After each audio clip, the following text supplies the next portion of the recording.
私が愛する人や物事など、私の時代と共に永遠の眠りについたら、私は何のために戦うんだろう。もう他人とのつながりが欲しくないよ。別れに飽きしていたから、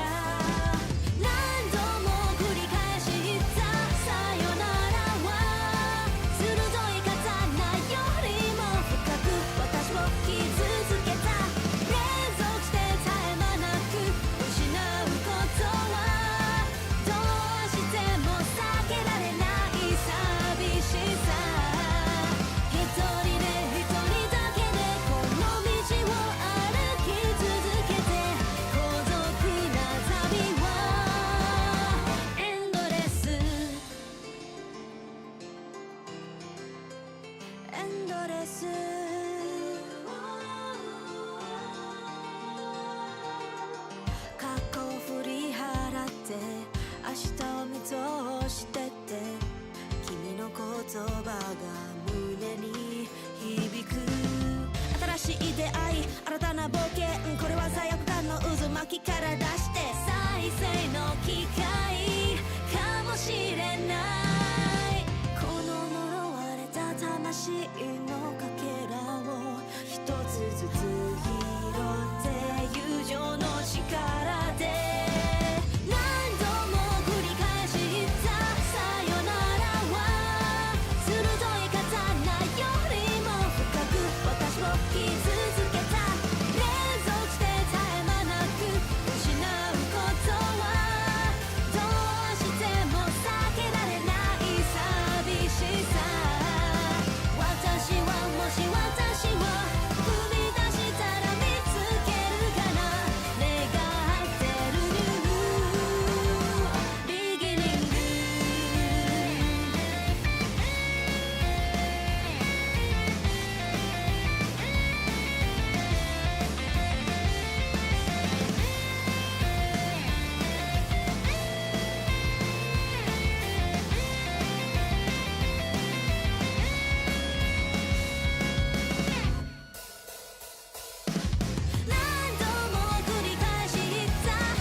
私が愛する人や物事など、私の時代と共に永遠の眠りについたら、私は何のために戦うんだろう。もう他人とのつながりが欲しくないよ。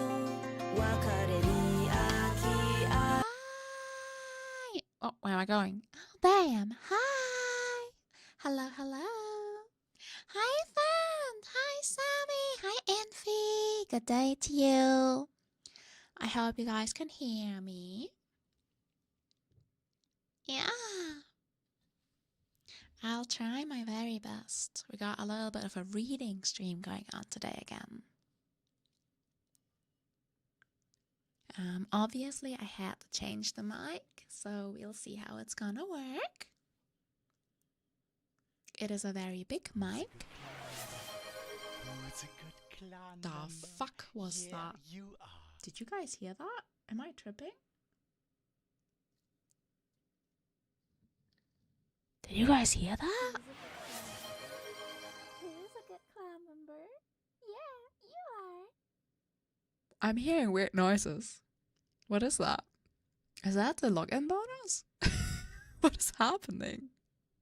I'm tripping. Why does the login bonus do that?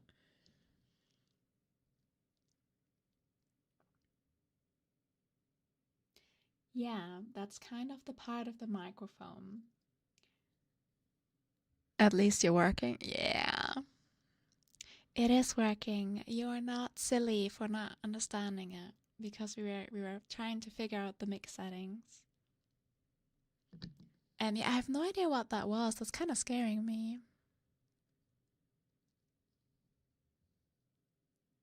Like, that was such a weird sound. Open stream sees leak. No, don't worry.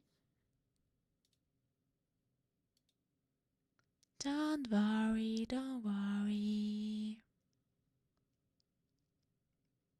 Oh, cool. We are already suspended on TikTok.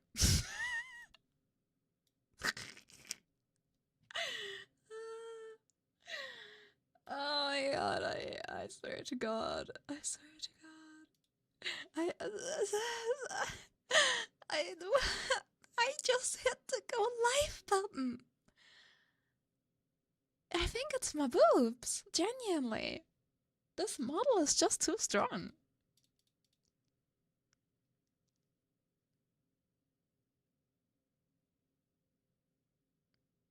I swear. I am just too strong. I'm too strong.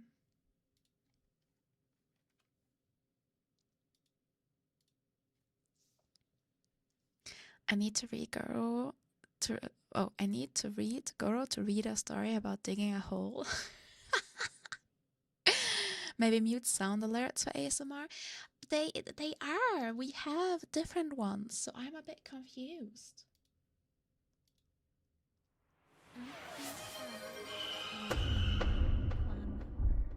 Have you? What the fuck? Why is everything this now? Infi, what have you done? Guys, I have no idea what this is. I'm terrified. You're hearing this, right?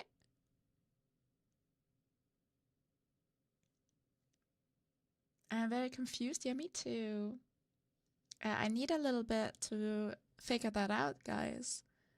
Because that's gonna be a little bit annoying.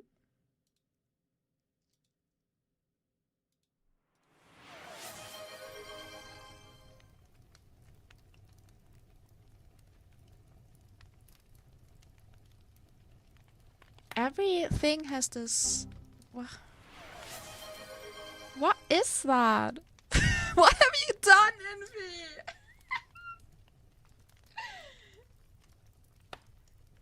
What is that? Randomly sounds like we're getting a buff? What is happening?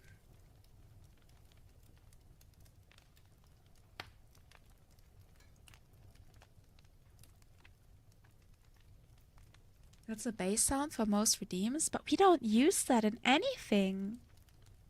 That's why I'm so confused right now. How do you feel today? I'm feeling slightly confused. I will be sorry. We're trying to figure out what happened. 'Cause some stuff is doing stuff that shouldn't do stuff, you know?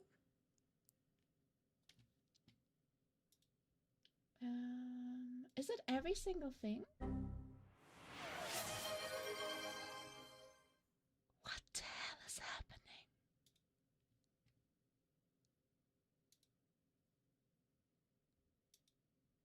Hi, Stan, welcome.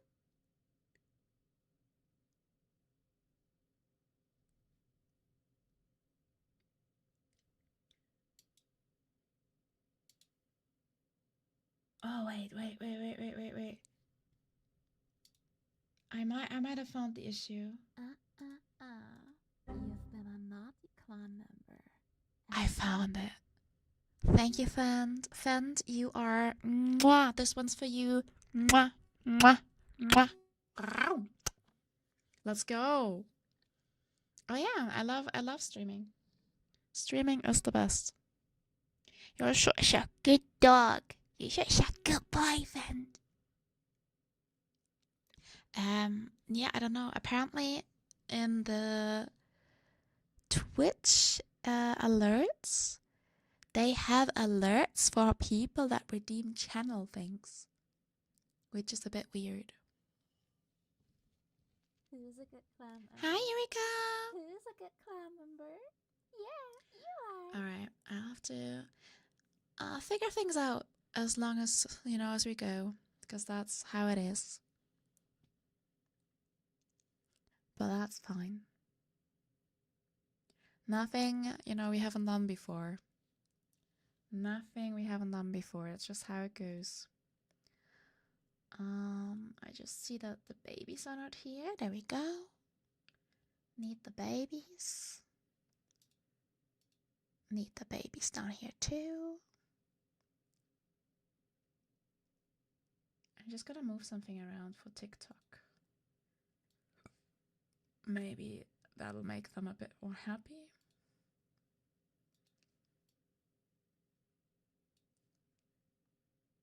Maybe that's a little bit less sexual. I don't know. We'll figure it out.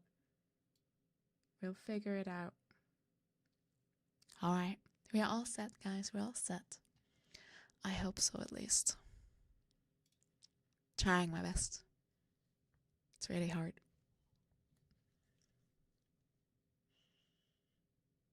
I hope you all had a good day. I am finally I'd say 90% cured from being sick. I feel like you can never make TikTok happy. Yeah, I know. It's like, you can never make people happy, like all of them.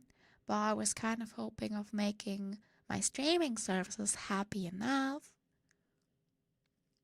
But I guess not. I don't even know what's so I am lying on my bed. What's so... Okay, no, never mind. What's so sexual about that? I should not phrase that question. Of course, people are gonna be like, oh my god, she's lying on a bed. That slut. Crazy. And oh my god, look at her feet. She gives us free feed pics. Oh, slut. Slut. And she plays League of Legends. Murder. Stoner.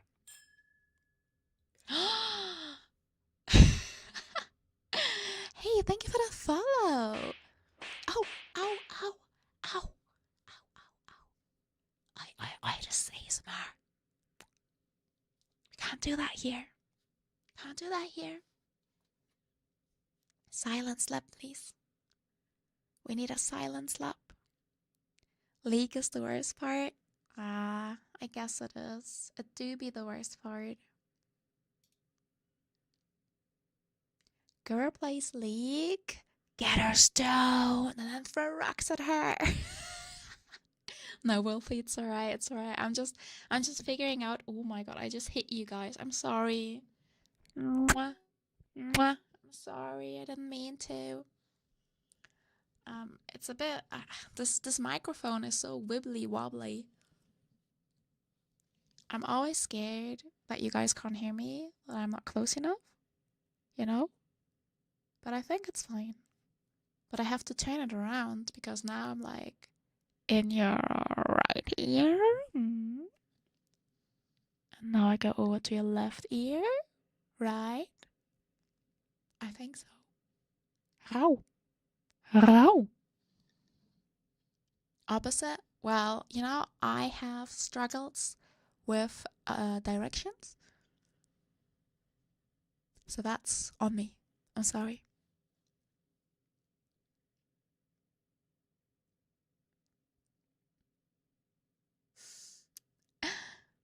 Hi there, little Jeffy.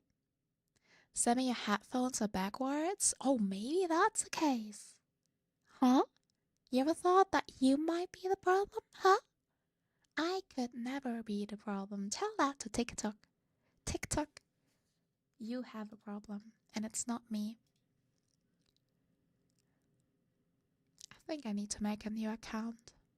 I'm basically like, I don't know, invisible on there, blacklisted. I've probably been blacklisted on TikTok at this point. All this effort of posting clips, and TikTok's just like, Goro is too hot for us. I think that's it. Yes. So we are here today to marry. No, we are here today because I have this amazing microphone, and I really want to do some form of ASMR, something where it's just a bit more intimate in the way of me not being all screamy, but toning it down a little bit, just talking, just chatting. And I came up with this idea because, apart from screaming, there's something else I'm very, very known for. And that is basically skipping cutscenes, right? I'm known for skipping cutscenes. I am known for skipping dialogue. I am known for not reading anything, right? Like, remember, we had games where I didn't even know how to read a book until like the end. I genuinely struggled. So yeah, we are avoiding the lore in here. And I was thinking, we should make up for that. So, since Resident Evil 9 had this really nice feature, which was basically just like a lore summary, and I really enjoyed reading that and reading that for you, I was thinking maybe every now and then, once a week, we can just take a chill day. You can go lie down, do your thing, and listen to me learning about actually like lore and stuff. I don't know if I'm gonna remember it, but I'm gonna try. And since it's like something I'm playing right now, I've played for a long time, and I'm actually enjoying right now, I was thinking we'll start out with some League of Legends lore. And hi, Uncle! Uncle, this one's for you. Oh my god, I think that was very loud. I actually am sorry. Neon, thank you for the follow. Goodbye. Oh, I just see that the alerts are, oopsie. Oops, there we go. Now you guys can see stuff too. No one's saying anything to the Goro. No one is saying anything to the Goro. Hi Neon, thank you for the follow.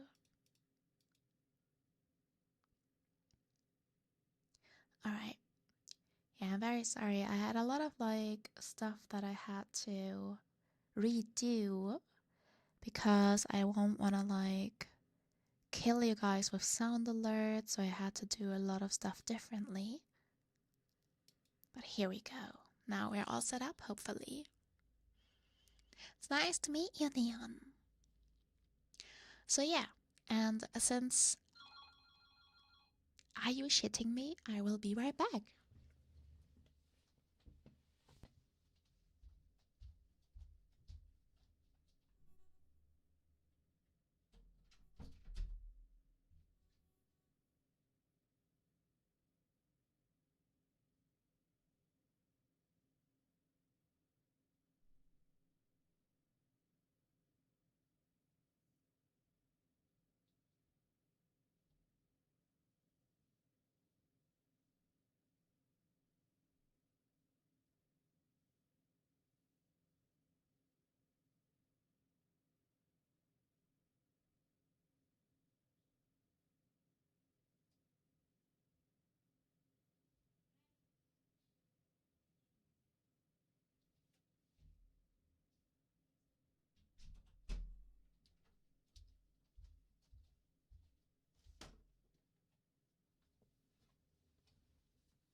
make sure to mute because we can hear everything. Cool, that's a bit delayed.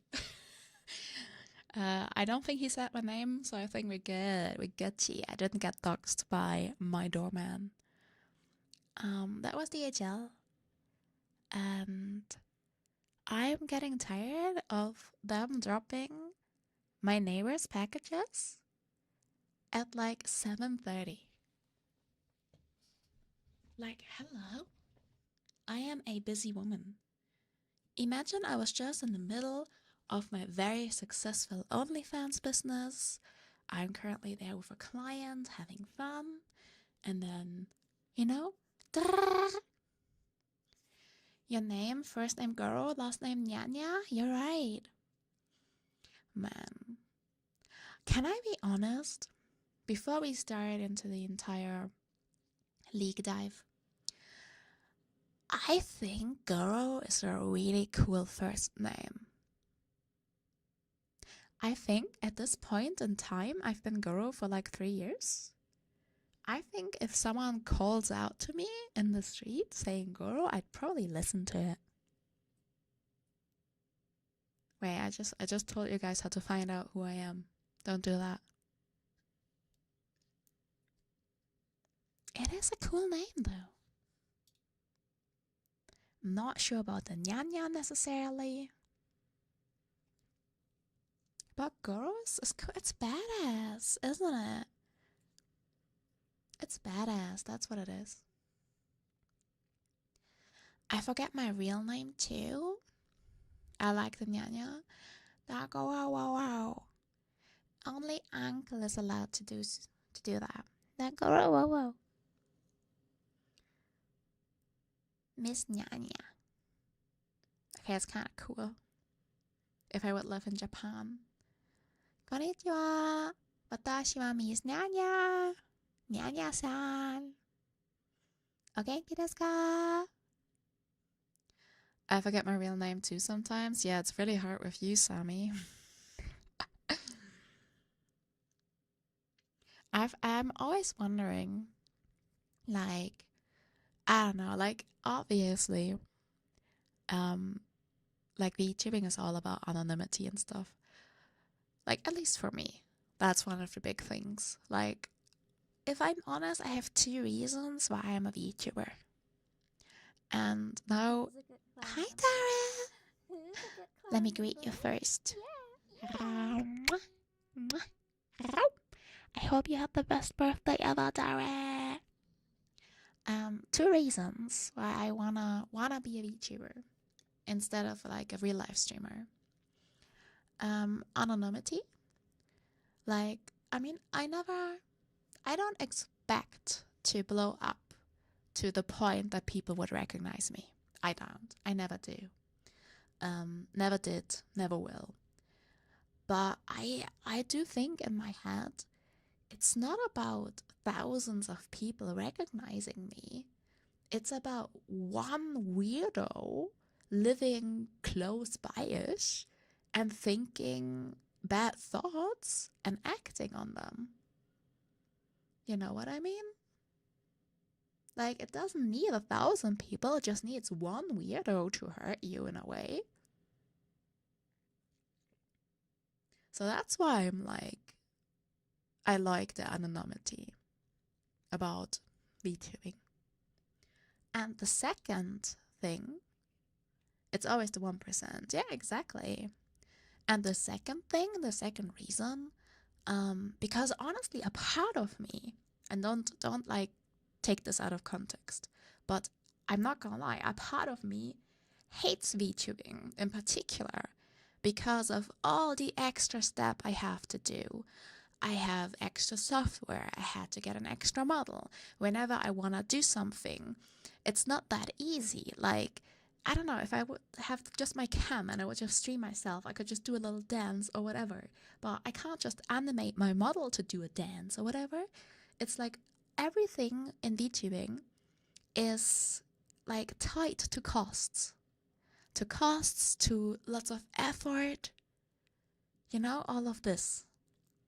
And it's a pain. It's genuinely a pain.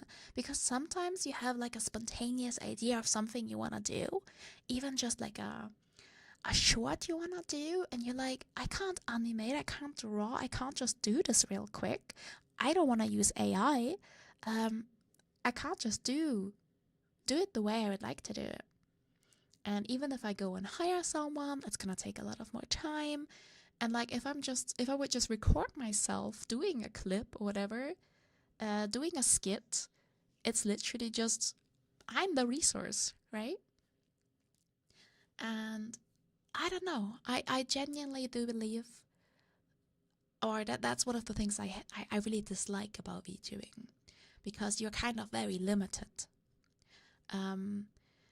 You can't be like even being innovational. Like, let's be honest.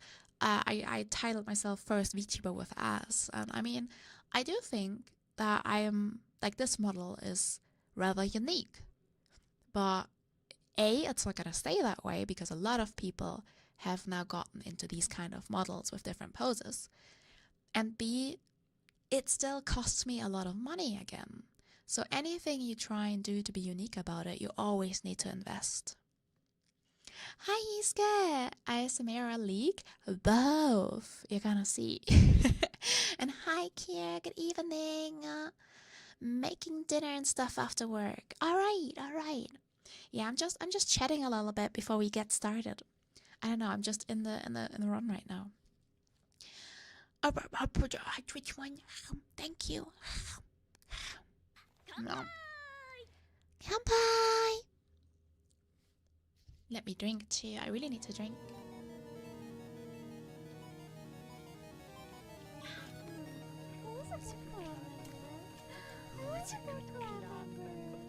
Yeah, you are.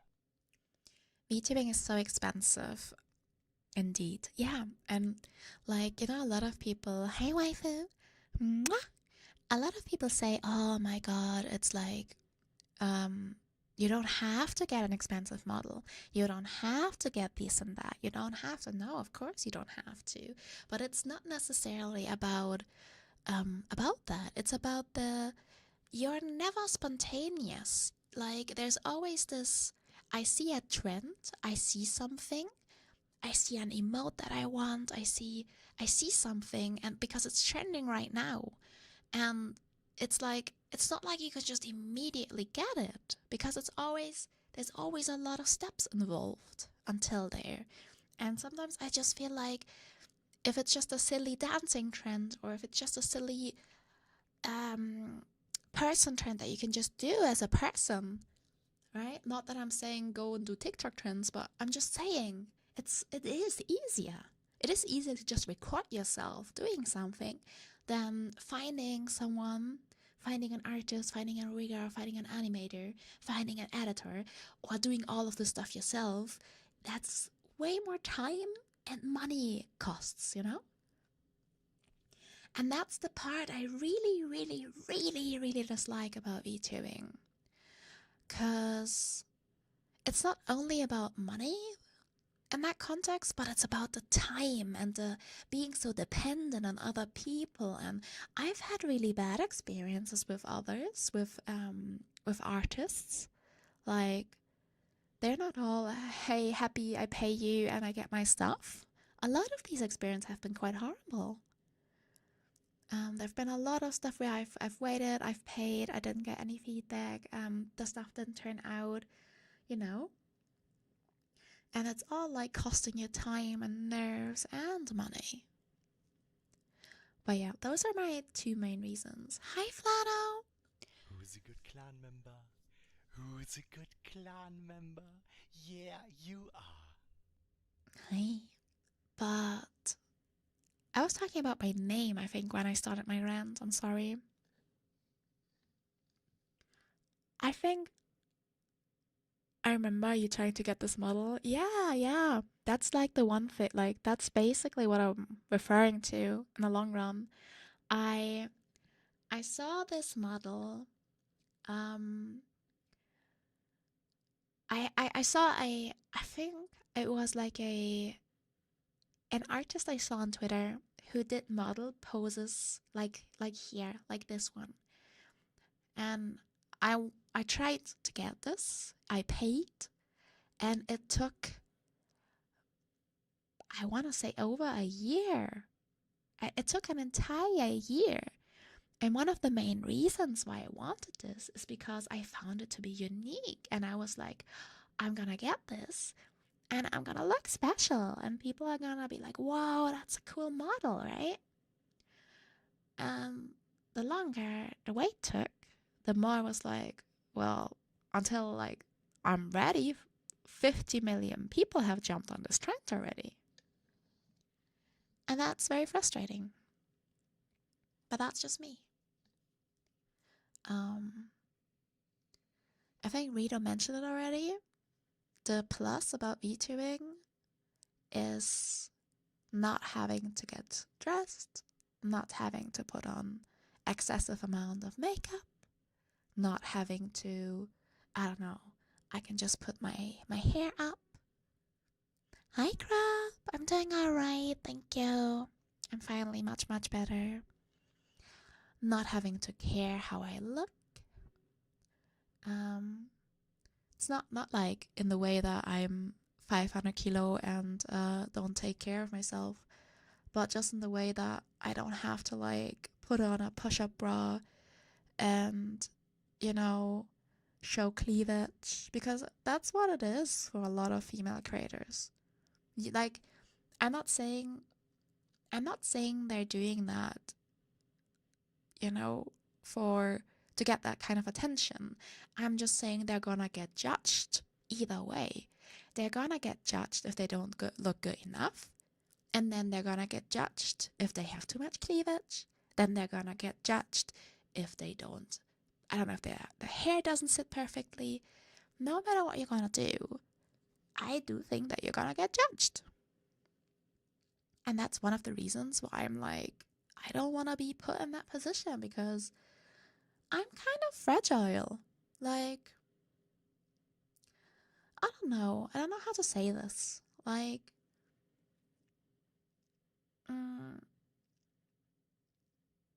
I take criticism too hard and try to work on it, right? Like, if someone tells me feedback, I'm gonna try and sort it out. I'm gonna think about it for a long time. I'm someone who I don't want to say obsessed, but I'm like, I take it too hard, right? Because I do a lot of like thinking, perspective, like, what can I do better? What did I do? Did I hurt someone? Did what I say hurt someone's feeling? I do a lot of that, actually. I don't think I could handle like I can handle people being here like, oh my god, big boob model, whatever, or rub my tiki toki, you know. I can handle that shit. I don't mind that. But I don't think I could handle people talking about like my exterior that well, my appearance. I don't know. I just think that would hit me harder, and I don't know if I want that. And I know no matter how you look, like, you could be the prettiest person on this planet, I still think you're gonna get trolls that insult you for it, you know? I truly believe that, because sadly, the world out there is not necessarily the nicest.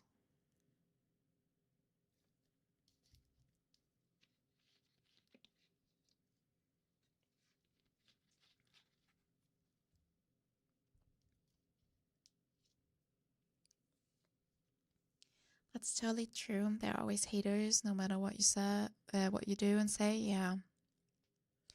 Yeah. There will always be bad apples. Yeah, and I feel like I can handle bad apples when it's about VTubing, because I'm like, whatever. But if I would like live stream with like a cam and people would be like, oh my god, you're ugly, oh my god, your hair, like, which is like totally valid. I really want a haircut. Hello. I just don't have time or finances right now. But I just wouldn't deal with it as well as I can now. Because I'm really fragile underneath all of this. That's why I'm trying to be kind, because I hate... I don't want to say the word hate so much, but I really do. I dislike people that are unkind so much. It costs nothing to be kind to others. And I feel like... I don't know. I wish we could really change a lot of how things go in this world. It's just frustrating to see so much stupid stuff on the internet, especially on the internet, especially in video games. It's so frustrating. I feel like people that follow me on Twitter know that things are just, I don't know, like, I don't know how we got there. Like, if I think about how I grew up, like, I didn't have the internet to the extent we have it today. I didn't have video games to the extent we have it today. Hi, Robonite! And if I would have told people to do, or if I would have talked to people in real life, like people talk to me in video games these days, I don't know what would have happened. I probably would have gotten slapped a lot. I would have probably been hurt a lot. And totally fair so. I hate that. There's so much hatred. I can't understand why those people wasted time. Yeah. And I think, like, I genuinely think it's a deep-rooted social problem that we're having right now. And I'm not a hero about that on games. Yeah. And I was just about to say, it's not only games, it's the internet in general. The things you read on Twitter, on Reddit, on like in comment sections on YouTube, the things you read there, I don't know. It makes me question where society is going. It makes me question, like, who are these people in real life? Hi, Kaylee. Like, I don't know. How can these people grow up or be? Like, not all of these are like 12-year-old kids, you know? There are a lot of people in my age, there are a lot of people in their 30s, 40s acting like this. And I'm scared because I'm like, what are they like? How are they in real life? Like, how can they ever be productive for society? How can they ever do anything productive with their life? And it's grown so massive. And I talked about like the topic of children and stuff. And I always say jokingly, my kids, if I have kids, they won't have access to internet till they're 21. And I say that jokingly, but I mean it. I freaking mean it.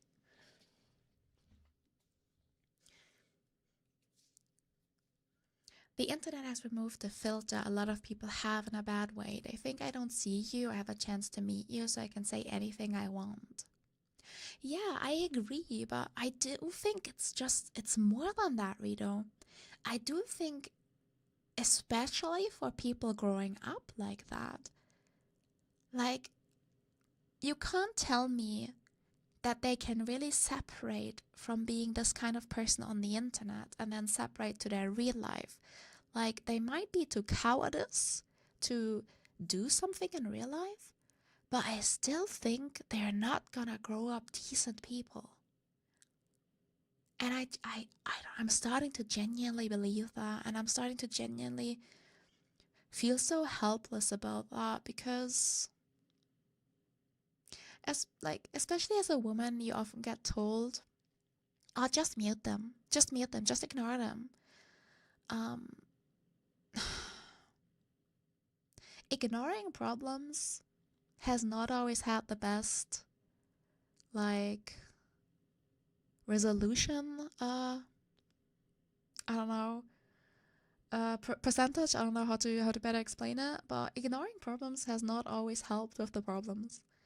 And I don't know. I don't want to ignore it. I want to speak up. I don't want to sit there and if I don't do anything bad, why do I have to be the one that actively has to go press a mute button and then just go on with my life as if nothing happened? Why do I have to let or be okay with people insulting me? Or even, it doesn't even have to be me.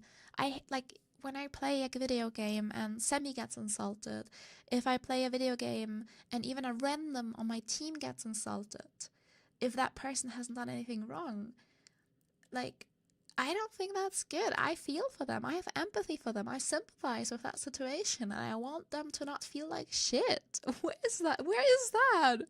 Where is that feeling? Where's that thought? Where has that empathy gone? Remember one thing, people are different and don't give up because you're a good person with a big heart. Thank you, Wolfie. Especially on Halo 3. Luckily, I don't really actively play that, but I really think it's bad everywhere. I see that category and I think I'll need it. Unity is eating my nerves. Oh, I'm sorry, Kaylee. Right now I'm kind of just ranting. I met one of these people once in IRL. Very toxic online, like a big hater. He was like a chicken, very scaredy. Yeah, I do believe that. But honestly, I think that makes it even worse. Like, I don't know. I don't want to be anti-internet because I do think the internet has brought so many good things into this world. I wouldn't be able to talk to you. I wouldn't have met Cass in real life. I wouldn't have met Sammy in real life. I wouldn't have met Rito. I would have never met you guys. So I'm grateful for the internet. But I think I'm a generation that has seen it both. I still grew up playing with sticks and stones, you know? I played outside with people when I grew up. I know if I behave bad, I'm gonna get punished. And I genuinely start to believe that the generations after me, they don't learn these things anymore. And I'm so worried. I'm so worried. Because this kind of behavior, I don't know. It's not good. They often say ignore it, but nowadays it feels like ignoring holes in a ship and risking to sink with it. Yeah, exactly. Time for some cider? Yo, let's go. If I have kids, they'll have limited access to the internet, but unlimited access to the junction. I turn off chat for Rivals and Overwatch. I do not want to read what people have to say in those games. Yeah, I'm the same. But why do I have to? You know, I think that's the root of the problem. Why do I have to? Sometimes I feel they are projecting. Like they feel shit and want someone others to feel the same. Like leashing out. I'm not happy, so you shouldn't be as well. Bye, Neon! I know, but again, isn't the root of the problem that they haven't learned how to deal with issues? And how do we work towards that? Not by putting them on the internet more. Hi, Hayato! Welcome! I'm still very happy to have met you. We gotta meet again, Rito. It's been so long. It's been almost 3 years, right? It was my first year.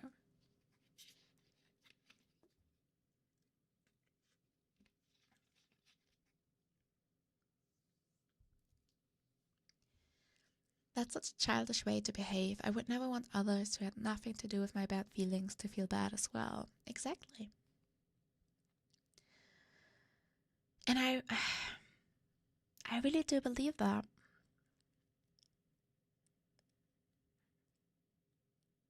I just find it very frustrating, not gonna lie. But yeah. We're at the point where we go towards the League of Legends. Because I feel like I could talk about this topic for 15 hours, and I don't know.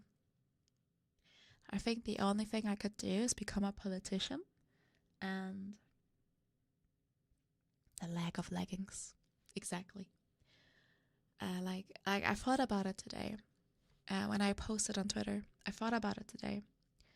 A part of me wants to become a politician, and I wanna hold thank you.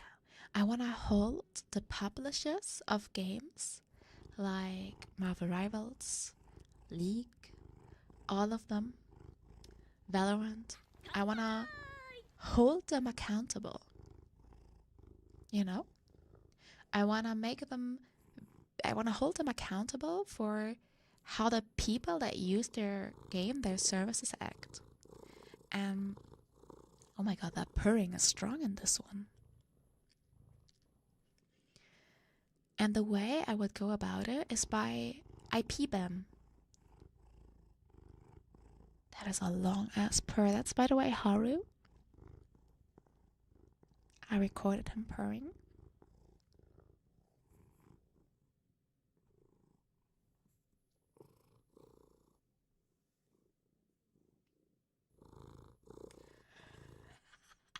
He's not going. He's not going. This advice has always stuck with me. Being nice and being mean both take time and effort, but only one gives back to you. Yeah. That's a nice saying. Even though I prefer, like, there's this, sorry, there's the thing that's basically contradicting it. That being kind literally takes no effort. I don't think it does.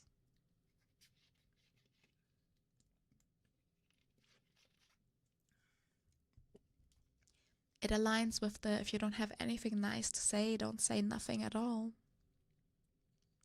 Like saying bad stuff takes effort, takes time.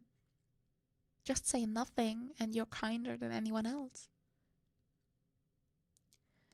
Well, Valorant does hardware bans, so it's super expensive to get banned. And on Overwatch, you can't even say a single word without getting banned. Oh, really? I mean, I had a lot of bad experiences on Overwatch to the point where I stopped playing. Like, I played a couple of Rivals matches, and I played as Jeff, and I swear to God, every single match I had someone being mean. Every single match. And it got me so annoyed that one person asked relatively nicely, "Can you go off, Jeff? We need a second support role." And I did it, I swapped off, but I literally wrote whatever in chat because it wasn't even that person's, you know. I mean, they were being an ass afterwards, so whatever. But if you've had an entire, like, I want to play video games because it's fun. Even if it's a competitive mode, I still play because it's fun. I don't play because I want to kept getting harassed and insulted for my hero choice. Like, I'm so tired of that. And that made me, the next day I didn't pick Jeff. I only picked Invisible Woman because I didn't want to deal with it. I just wanted to rank up. I didn't want to deal with it. Welcome back. I have an account of one of my friends mentioning a certain people whose thingy's made out of 2 triangles. He got booped for 2 months. Wow. That's crazy. Alright. But enough talk about that. Enough talk about that. I'm sorry I went there. When they backseat your picks, yeah, it's like, you know, it's not only the picks per se, it's I'm doing really well on this champion. I stopped the Scarlet Witch ult with Jeff. I was SVP at the end of the game. And they're still like, thanks, Jeff. Like, sarcastically, you know, like, I made us lose the game. And I don't know, like, it's so frustrating.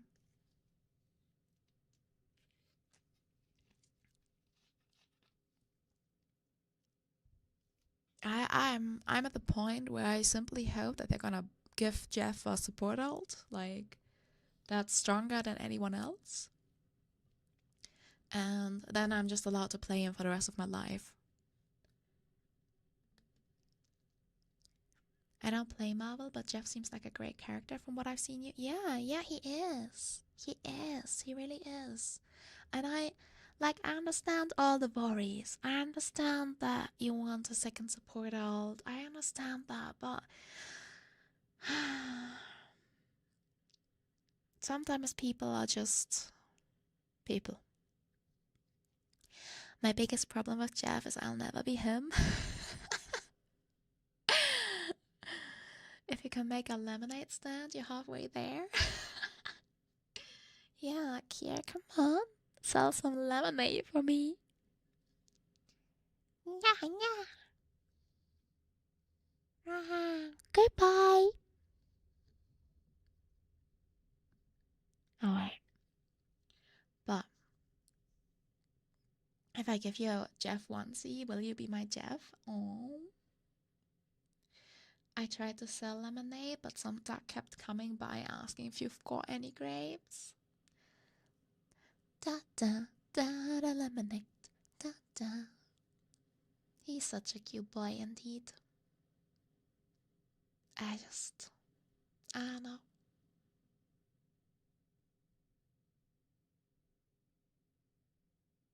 I really I have one wish, and that is for people to be kinder to each other. And I'm not saying that, like, I know it sounds so naive, like, oh, Goro, don't you know how the world works? Fuck yes, I know how the world works. And you know what would make the world better? If you just be fucking kinder, you all. Stop spending so much time on drama. Stop being an asshole towards others. If you've got nothing to say, just be quiet. Like, it's really not that hard.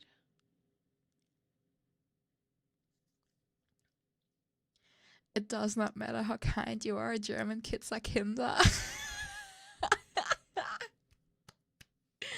I love that. I love that.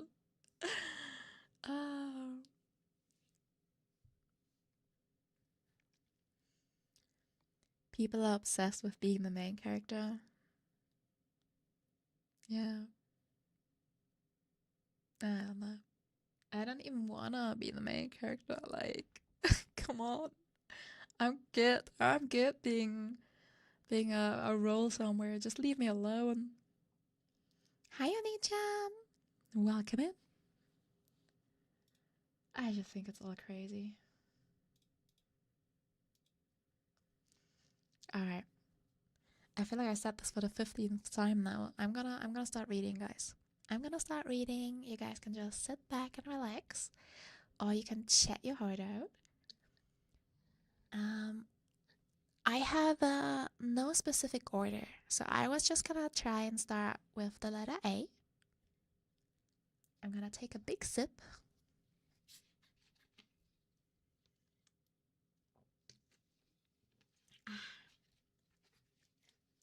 and we're gonna see. You can see in the bottom of the screen. I got my reading material here.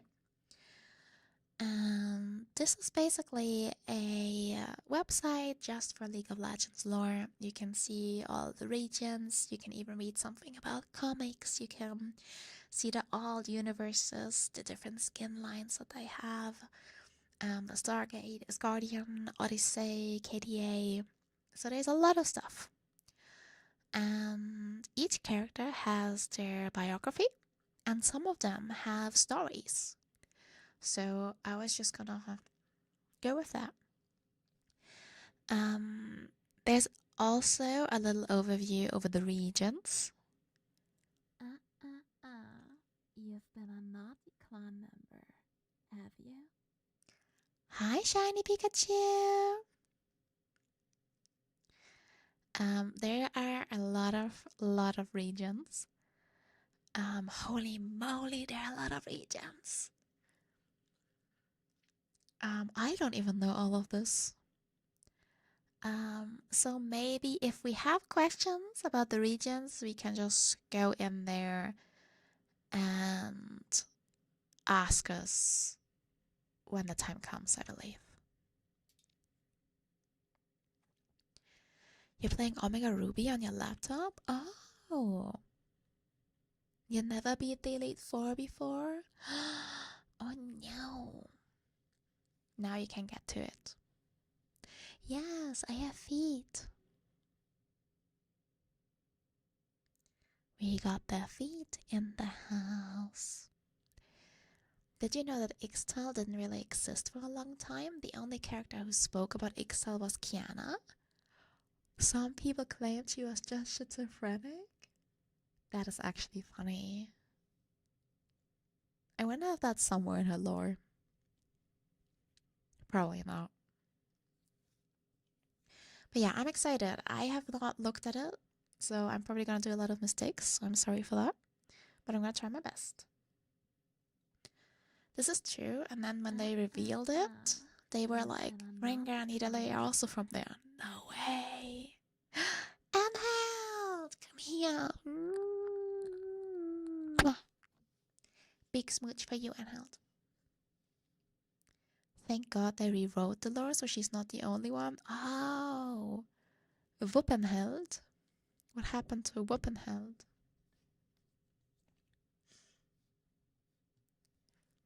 League of Legends and Rewrites Take Back Seas are like two peas in a pot. Haru, you okay? Hi, baby. Sorry, Haru was rummaging. How's the kitty feeling? Yeah, he's sleeping. I don't think you can see. You can see him a little bit. It was meant to be sup. Ah, okay. Sup and held. That makes more sense. I like Wuppenheld. Summoners aren't even a thing anymore either. Oh. Oh, wait. But they're still called summoner spells, right? Wuppenheld. That was a smooch and a half? Yeah. Of course. I got the deal out for you.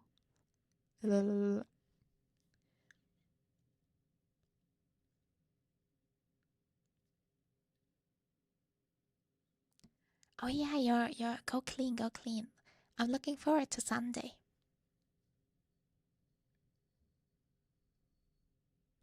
In theory, it could just be called spells. Yeah. But that's funny because I genuinely thought we were still Summoners. And isn't it Summoner's Rift? It's still called Summoner's Rift, right? Why are they not rewriting shit like fully? Man.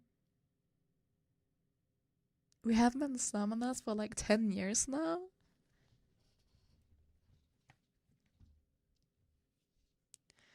Also, I'm lost. What was up with Wuppenheld? That was Kaylee.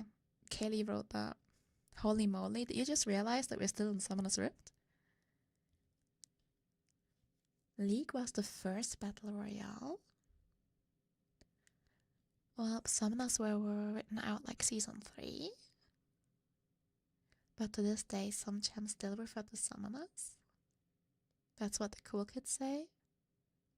They put them in a BR arena, Battle Royale, since old champs used to be champions of each region.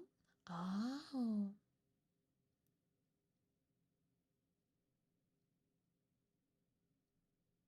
Yeah, I'm like, since when is League a Battle Royale? I mean, I guess lore-wise, right? Yeah, I mean, lore-wise, he's right. Because technically what they do is the summoners put those people to... Yeah.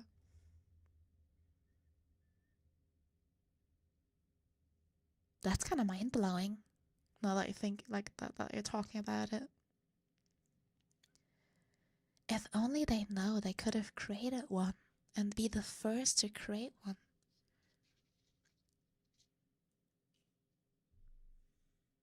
Oh, I just realized this is too big. You can't see my bum. That's probably why I got boosted on TikTok. Okay, should I make this smaller? Like a little bit? Oh shit. Oi Shiba. Oi, what am I doing? Why is no one stopping me? Here. Now you can see me jiggle. That's better.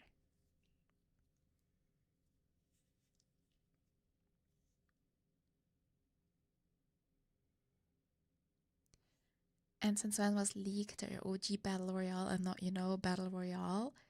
Yeah, I'm not even gonna give you the movie, but the Battle Royale was a book before.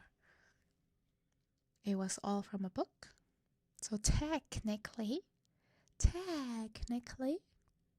League stole from a book, period.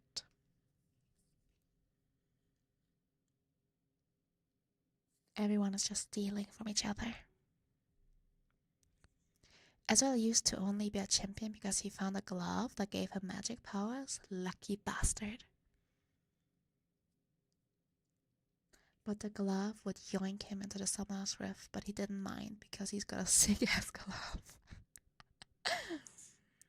Oh. Defense of the Ancients in shambles right now. There's still a glove out there. You still got a chance, Goro. You only got one. You're stealing stuff too right now? Yeah. If you're doing what I think you're doing, I approve. No, Kaylee. Maybe there was only one glove.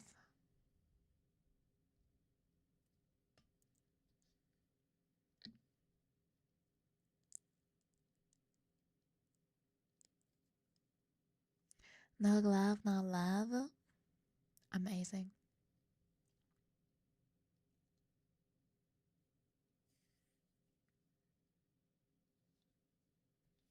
Alright. How about we start with Aatrox, who apparently is from Room Terror, which is something I didn't even know. Let's explore.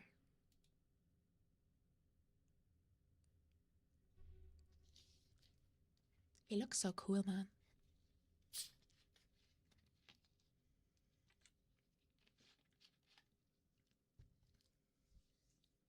Oh, Runeterra is the entire continent? Why the fuck is he from the entire continent? It says region. It says region Runeterra. Saying Runeterra is like saying Goro is from planet Earth. How do I know?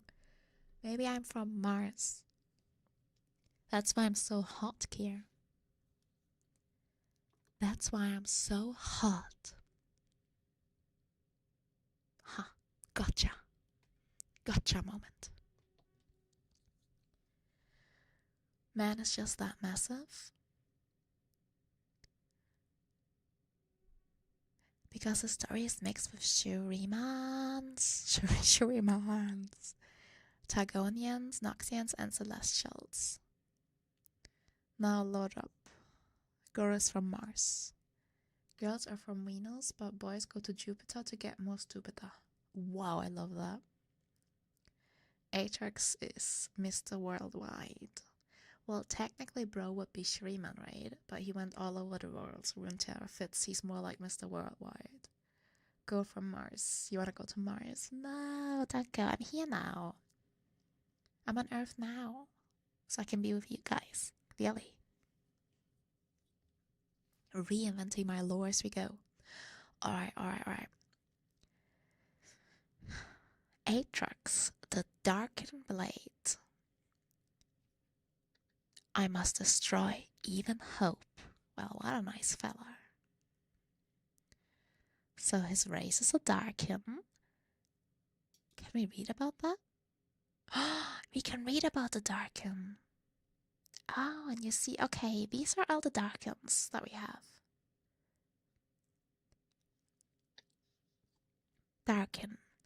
A grim legend from a bygone age. The Darkin are living weapons that will eventually corrupt and consume any who attempt to wield them.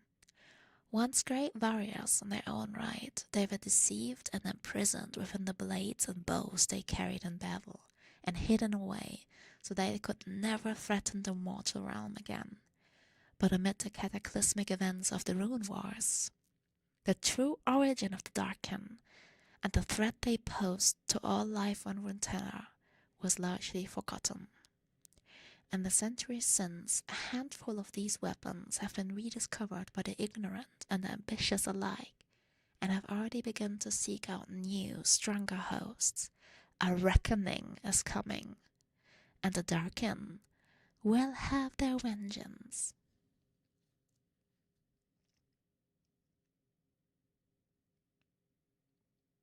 Damn. I feel like there should be an overall lore, not just like character lore. Like they're talking about wars, you know?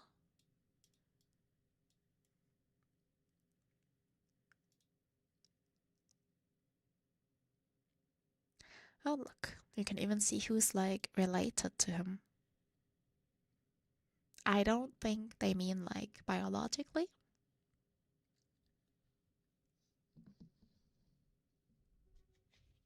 But who knows?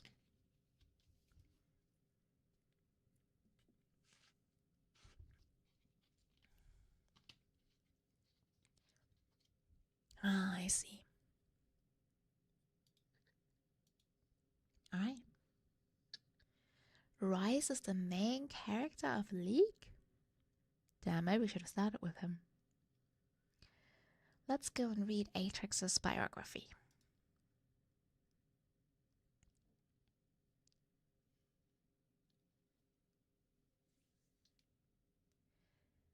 Aatrox the Darkened Blade. Whether mistaken for a demon or god, many tales have been told of the Darkened Blade, but few knows his real name, or the story of his fall. In ancient times, long before desert sands swallowed the empire, a mighty champion of Shurima was brought before the sun disk to become the avatar for a now forgotten celestial ideal. Remade as one of the ascended, his wings were the golden light of dawn, and his armor sparkled like a constellation of hope from the great veil. Aatrox was his name. He was at the vanguard of every noble conflict. So true and just was his conduct that other god warriors would always gather at his side, and 10,000 mortals of Shurima marched behind him. Excuse me, are we talking about the same Aatrox? Aren't all of his voice lines like, I love the feeling of blood going through your veins. I love murder. Hate everything. Is that how Aatrox? Am I getting this wrong? I am already confused. Aatrox only screams. To be fair, it's more interesting to paint a picture of the character description. Okay. Imagine Aatrox as Nasus. Woof. Okay. I guess. Woof. When Setaka, the ascended warrior queen, yay, go queen, called for his help against the rebellion of Iktia, Aatrox answered without hesitation. But no one predicted the extent of the horrors that the rebels would unleash. The void quickly overwhelmed its Icatian? How do I say that right? Icatian masters, and began the grinding annihilation of all life it encountered. Icafian,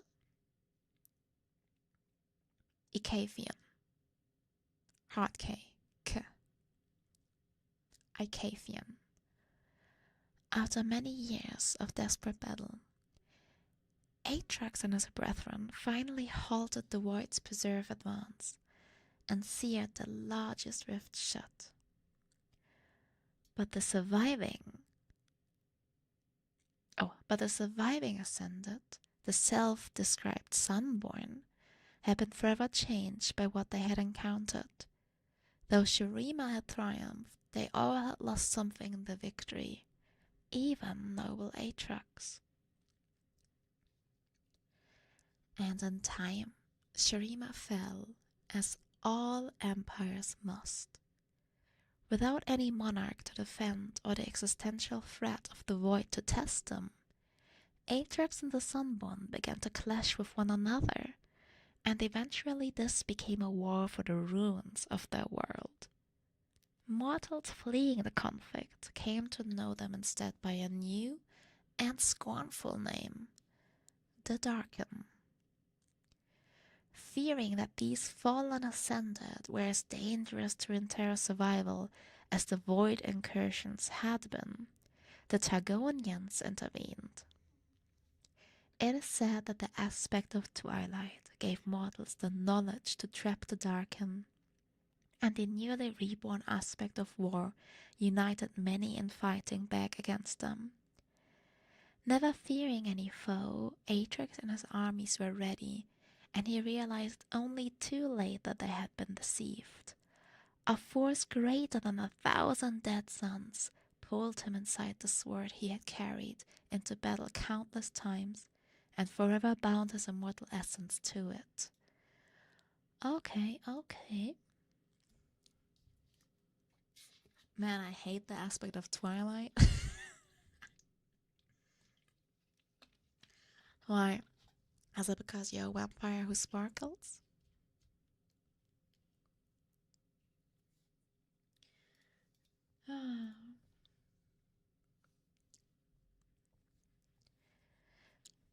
The weapon was a prison, sealing his consciousness and suffocating eternal darkness.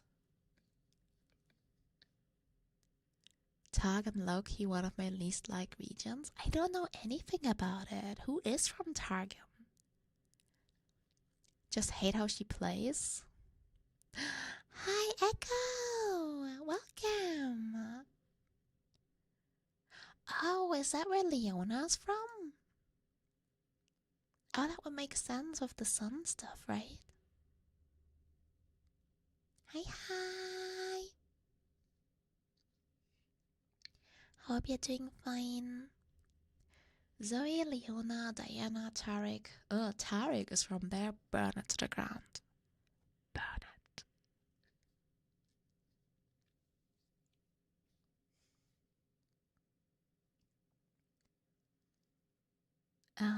Yeah. I'm just gonna restart here. The weapon was a prism, sealing his consciousness and suffocating eternal darkness, robbing him even of the ability to die. For centuries, he strained against his hellish confinement, until some nameless mortal was foolish enough to try and wield the blade once more. Aatrox seized upon this opportunity, forcing his will and an imitations of original form onto his bearer, though the process quickly drained all life from the new body.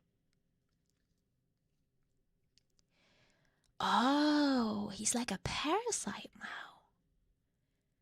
In the years that followed, Aatrox grew into many more hosts, man and woman of exceptional vitality or fortitude.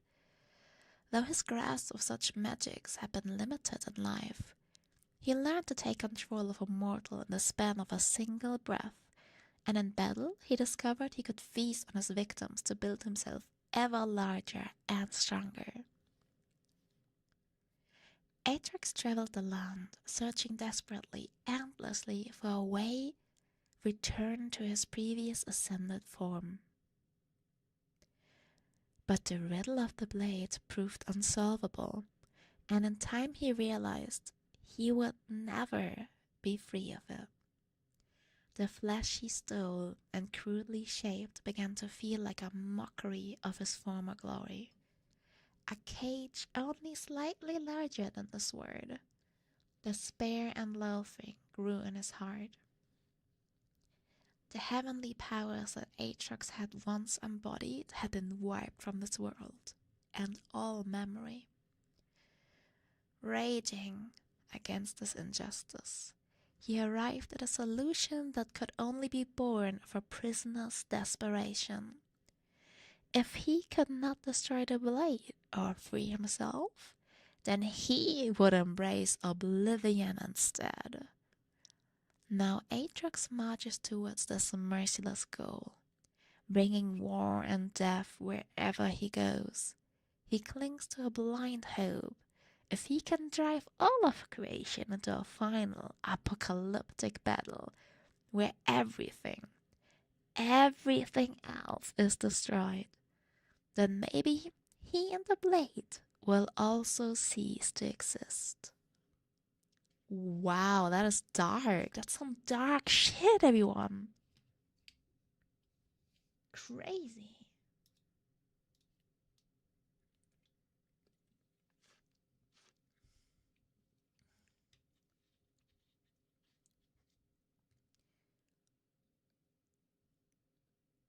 Yeah, I really like his lore. It's super interesting. I agree. I'm looking forward to having some of the characters that I play too, because I know nothing about them.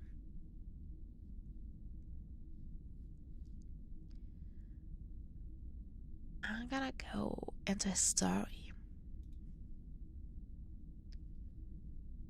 Oh wow. Nasus is an ascended sun warrior. Oh. Why didn't he become out dark in them?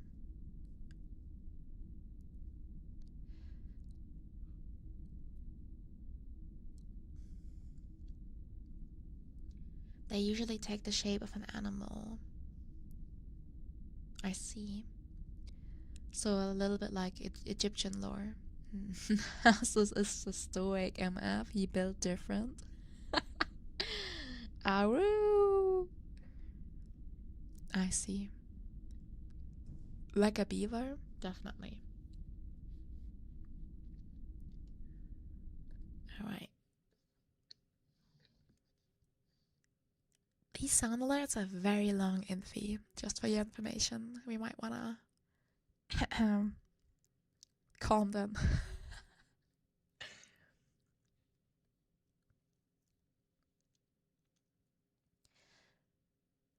The Cage by Odin Austin Schaefer.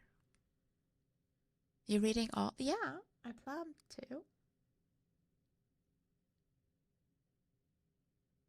I was thinking we're gonna go into the story. Hell yeah? Okay. Well, that's good. Glad you're into it.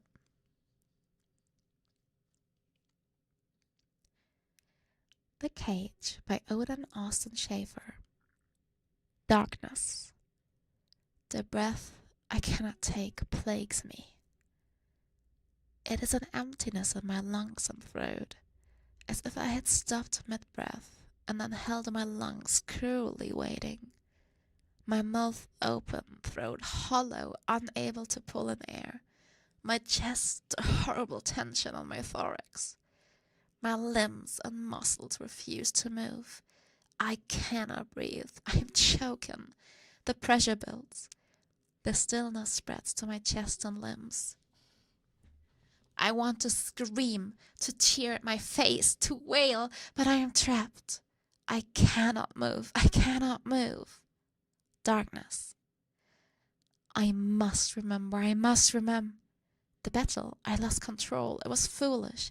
The mortals formed in rings against me. I crashed into them, drank from them. The temptation was too great. As I reaped, I reforged their flesh into a better approximation of my true shape. Desperately, I consumed more and more, hoping for the briefest echo of what I once was. Instead, like a fire, I burned too quickly, destroying even my host's form. Darkness. It was raining when we fought. What if the mud and filth cover me? What if I'm hidden for thousands of years, trapped in this prison? The horror of that idea feeds my panic. The battle is ending. I can feel it. I must will my form upright. I must. I have no arms or legs. The darkness blinds me, like a cocoon. No, I will myself upright. But I can't know if it's working. I cannot know anything but the darkness. Please let some mortal find me. Please. I beg the darkness endlessly, but the humiliation of my plea is answered only with silence. But then, I feel a mortal nearby. I have no eyes, no ears, but I can feel his approach. He is fleeing from adversaries. He must try to defend himself. He must grasp me. Can he see me? He could run past me. I would be left here. I feel his hand grip this form and his consciousness opens to me. I burrow into him, pulling him down. I am like a drowning man thrown into the sea by a shipwreck, dragging myself to the surface by clawing past my fellows. What's happening? The model screams. But he is silenced by the darkness. The endless darkness I have just escaped. And I have eyes. I can see the falling rain, the muck, the blood of the slaughtered field. In front of me stand two very knights of spears. I cut them apart and drink in their forms, recrafting this body to my needs. They are weak. I must move quickly. I must find a better wielder, a better host. Around me are only the dead and dying. I hear their souls retreating from this world. The fighting has not ended. It's moved inside the city walls. I force my new shape, limping, crawling, towards the sound of battle, toward a better host. I roar, but not in triumph, never in triumph. I will drink from that city, but I will achieve only a grotesque mockery of my former glory. I was shaped by the stars and the purity of my aspect. I was light and reason given shape. I defended this world in the greatest battles ever known. Now blood and ichor drips from the stolen flesh as it decays. The muscles and bones struggle, tear and protest the abomination I have become. I take a breath. No, Atrax, I say, my voice wet and echoing of the dead that surrounded me. We will go onward and onward and onward until the final oblivion comes. Okay, that is so cool. That is actually so cool.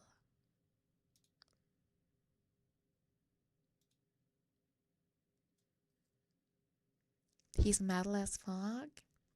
This is so relatable to me. I didn't know you were an ancient weapon here. Do you want me to touch you too? Bring you into battle? Okay, cool. I'm really enjoying this League ASMR. Oh, thank you. That makes me so happy.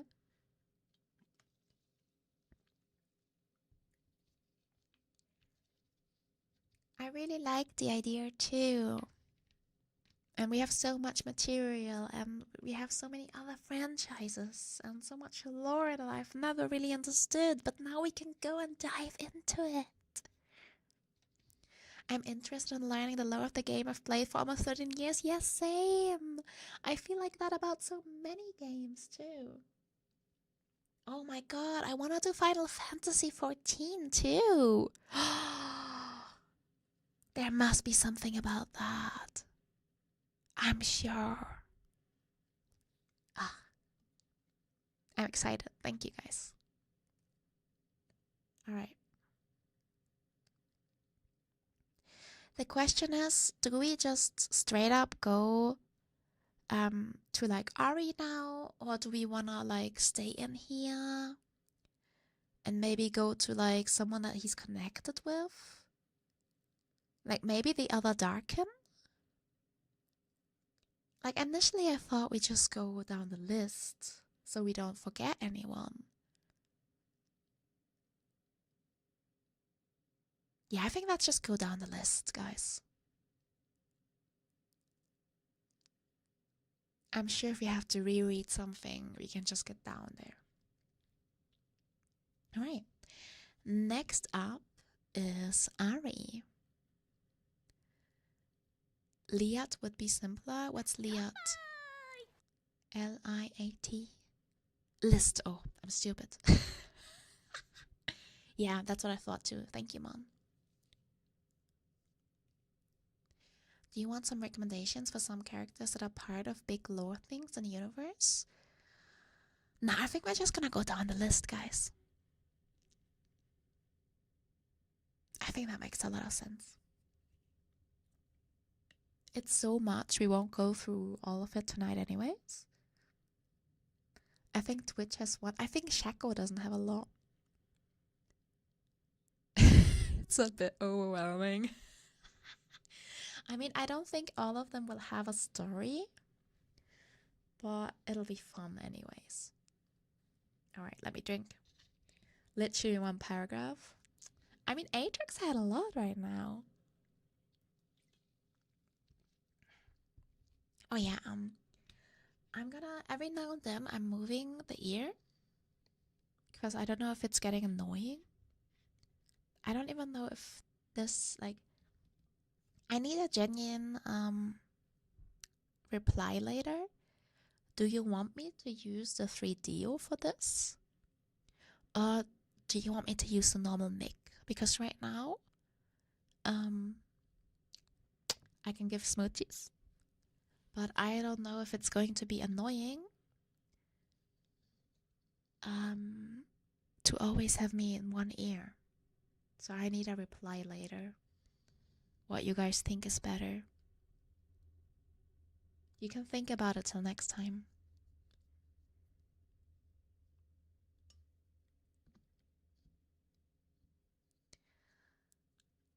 He's kind of the main Darken Aatrox. I think if you move ear to ear a bit more often, it would help. I can maybe try to think about it in paragraphs. It's just I always have to fully turn the mic. I don't want to make too much noise. Currently working, so I only have one earbud. Oh no! Do you still hear me if I use the wrong, like... Why am I just cutting out for you, Mom? Minimum of 3 per stream? Yeah, minimum, I'd say. My brain is confused, but it works on making me focus. Oh, okay. Okay. Because obviously for me, it's a lot of work because I have to put the deal back all the time for Haru. But I kind of like it. So I want to use it because I want to do this. Is that a Jeffy emote? Hi, Real. Willitsy, welcome. This looks like a Jeffy eating popcorn. I love it. I love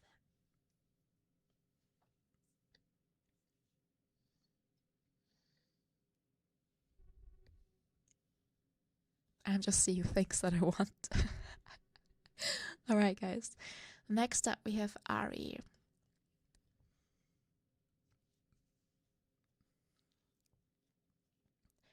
The nine-tailed fox. Human emotions can be more volatile than even the deepest magic. So true. So when you move, it does cut off and then deafens. Oh no! I'm sorry, Mom. So it's better for you if I don't move too much. Okay, she is from Ionia. Girl, I fixed my mistake and following you on TikTok. Thank you, Wolfie. That's alright. TikTok hates me anyway. TikTok can't handle me.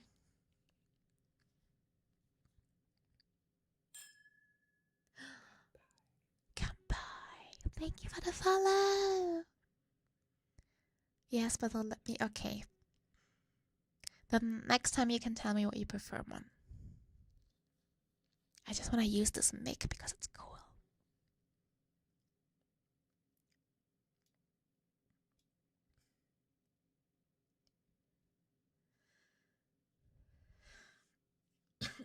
Sorry. I don't have a quick mute button though, because my mic has a button, and this one doesn't.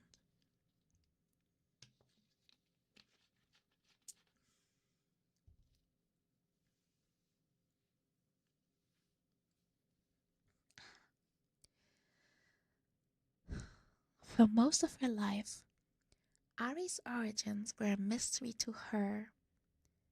The history of her Vestayan tribe all but lost, save for the twin gemstones she has carried her entire life.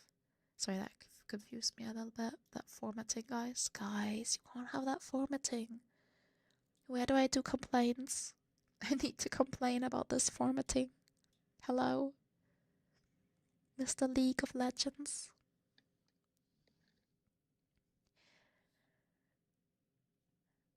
Ari's earliest memories are of running with ice foxes in the northern reaches of Shonxan. Though she knew she was not one of them, they clearly saw her as something of a kindred spirit, and came to accept her within the pack. Ari is basically Tarzan. In that wild, predatory existence, Ari nonetheless felt a deeper connection to the forests around her. In time, she came to understand that this was the magic of the Vestaya that coursed through every fiber of her being, and the realm of spirits that lay beyond. With no one to teach her, instead, she learned to call upon this power in her own ways, most often using it to quicken her reflexes in pursuit of prey. If she was careful and close enough, she also found she might soothe a panicked deer so that it remained serene and calm, even as she and her packmates sank their teeth into its flesh. The world of mortals was as distant and unsettling to Ari as it was to the ice foxes. But she felt drawn to it for reasons that she could not explain. Humans in particular were coarse, gruff creatures, and when a band of huntmen camped nearby, Ari watched them from afar as they went about their grim business. Oh my god, I'm sorry. I just kicked something.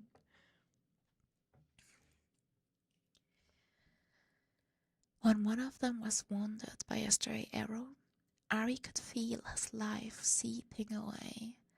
Knowing nothing but the instincts of a predator, she savored the spirit essence leaving his body, and though it gained brief flashes of his memories, the lover he had lost in battle, and the children he had left behind when he came north, Ari subtly pushed his emotions from fear to sorrow to joy, and comforted him with visions of a sun-soaked meadow as he died.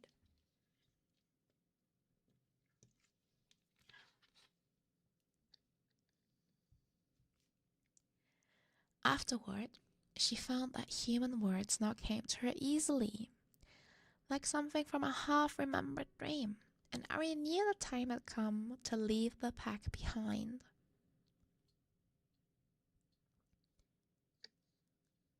Keeping to the fringes of society, she felt more alive than ever. Her predatory nature remained, but she was caught up in a riot of new experiences, emotions, and customs across Ionia.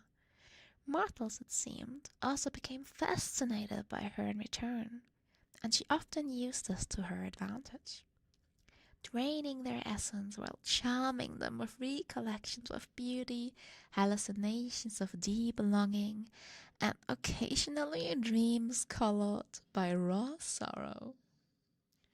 She grew drunk on memories that were not her own, and exhilarated in ending the lives of others, even as she felt the grief and woe she brought to her victims. She's evil! Why is she so evil? Hi, bunnies! Thank you so much for the follow. She experienced heartbreak and elation and tantalizing flashes that left her craving more.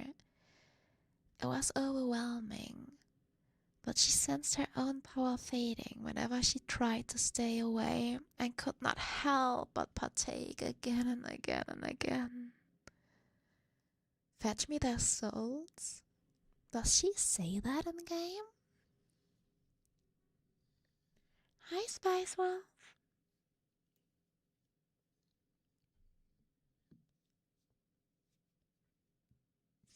Okay. Reading this kind of makes her sound like a female Astarion. She does eat people's life essence. Crazy.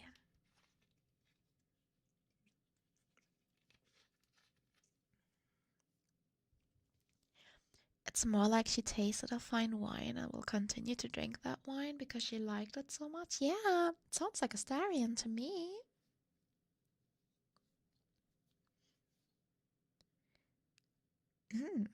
In time, she began to see herself as mortals did. A monster. This is why you don't go with people. Should have stayed with the foxes, Ari.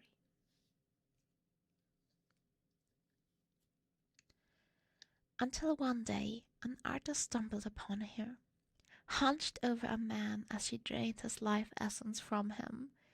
Where others would run, he stayed. Is that Yasuo? Isn't she in love with Yasuo? Where others would run, he stayed, offering his own life. Oh, I guess that's not Yasuo. Where others would run, he stayed, offering his own life essence in exchange for her heart. For the first time in her life, Ari let herself fall in love and be loved wholly and completely. Oh no. The days passed in warmth and laughter, Ari curbing her hunger by feeding on her lover. She was truly happy until she lost control, draining her lover completely, and now she's rogue.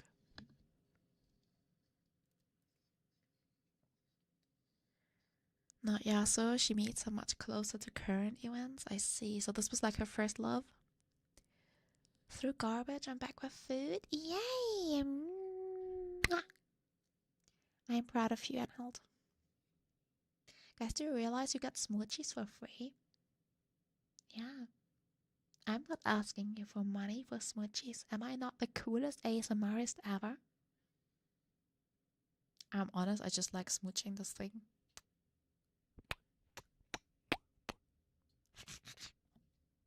Okay, sorry. This is so funny. I like this. Oh yeah, so she killed her lover. Cool. Ari fell into despair, her grief consuming her as she mourned the loss of the first and only person she's ever truly loved. Poor Yasuo reading this.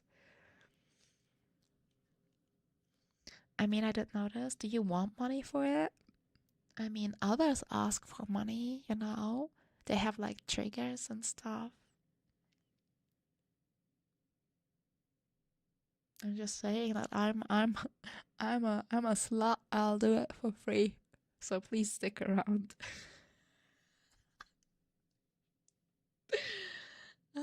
I'm the worst ASMR artist. I'm sorry.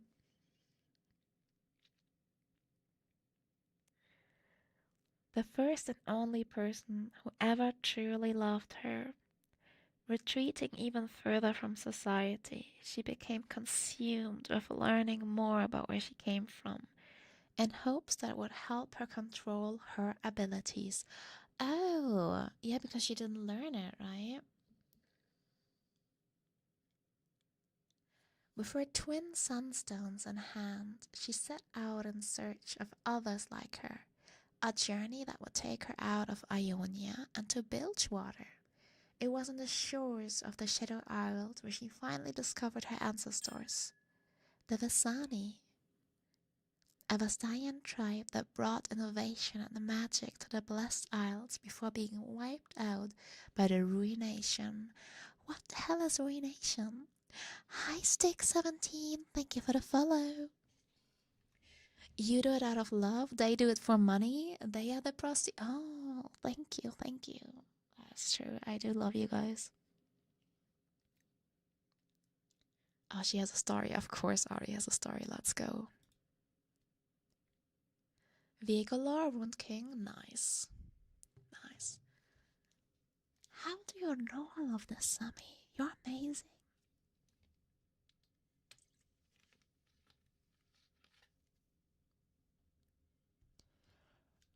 Your ability to remember all of this?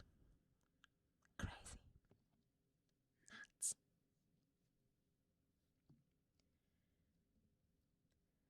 A Fair Trade by Rayla Heide? It seems very German. That doesn't seem very German, so I don't know how to pronounce that.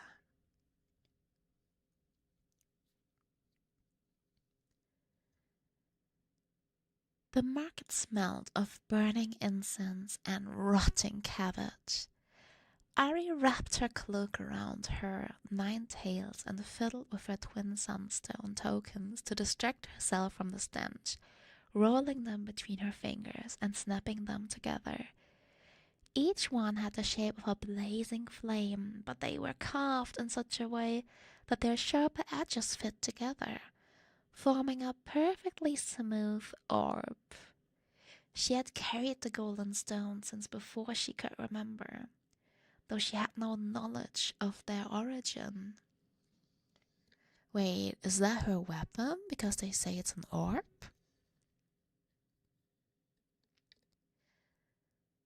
Though Ari was in a new environment, she was comforted by the latent magic buzzing all around her. She passed a stand with dozens of woven baskets filled to the brim with polished rocks, shells etched with legends from a seafaring tribe, gambling dice carved from bones, and other curious items. Nothing matched the style of Ari's sculptured tokens. Care for a gem to match the blue of the skies? Asked the grey-bearded merchant. For you, I'll trade a cerulean bauble for the cost of a single cry-raven feather, or perhaps the seed of a zupsi tree. I'm flexible. Ari smiled at him, but shook her head and continued through the market, sunstones in hand.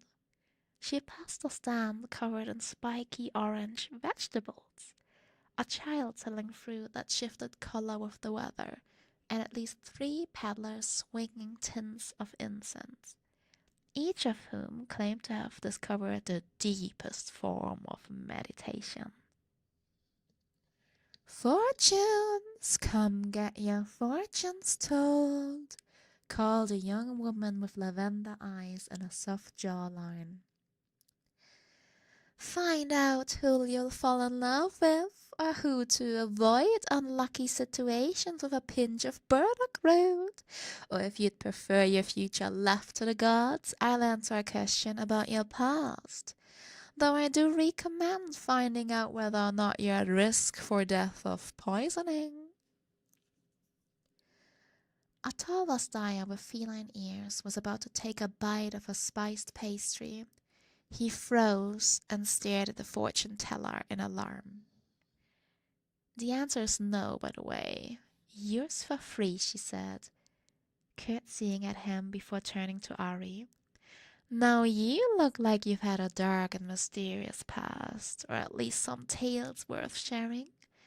Any burning questions for me, lady? Beneath heavy layers of incense, Ari paused at the scent of wet fur and spiced leather lingering at the woman's neck. Thank you, but no, she replied. I'm still looking around. You won't find any more Yamello tokens in this market, I'm afraid, the woman said, nodding to Ari's sunstones. Like the ones you have. The back of Ari's neck prickled and she drew closer to the woman. She would not let her excitement get the better of her. Do you recognize these? Where do they come from? Hi, thank you so much for the follow, princess. A fellow VTuber. Hi. The woman eyed Ari. I think they're Yamellos anyway, she said. Never seen a pair in person. He only carved a small number in his time, and many of the sets were separated in the war. Dead rare, those. Ari leaned closer with each word. I'm hearing, by the way, the woman said. Do you know where I might find this craftsman? Ari asked. Hiran laughed. No idea, but if you come in, I'll tell you what I know. Ari wrapped her cloak around her shoulders and eagerly followed the fortune teller past her booth and into a caravan decorated wall to wall with animal skins. Tea? Hiran asked. I brewed it this morning. She poured 2 cups of liquid, the color of plum wine, taking one for herself. The tea tasted of bitter oak bark, masked by a cloying dollop of honey. Hiran held out a hand for the stones, but Ari kept them close. Brewed it this morning, that shit's gonna be cold, man. And maybe she sticks it into the microwave, I don't know, magic microwave. Or Ari can heat it up.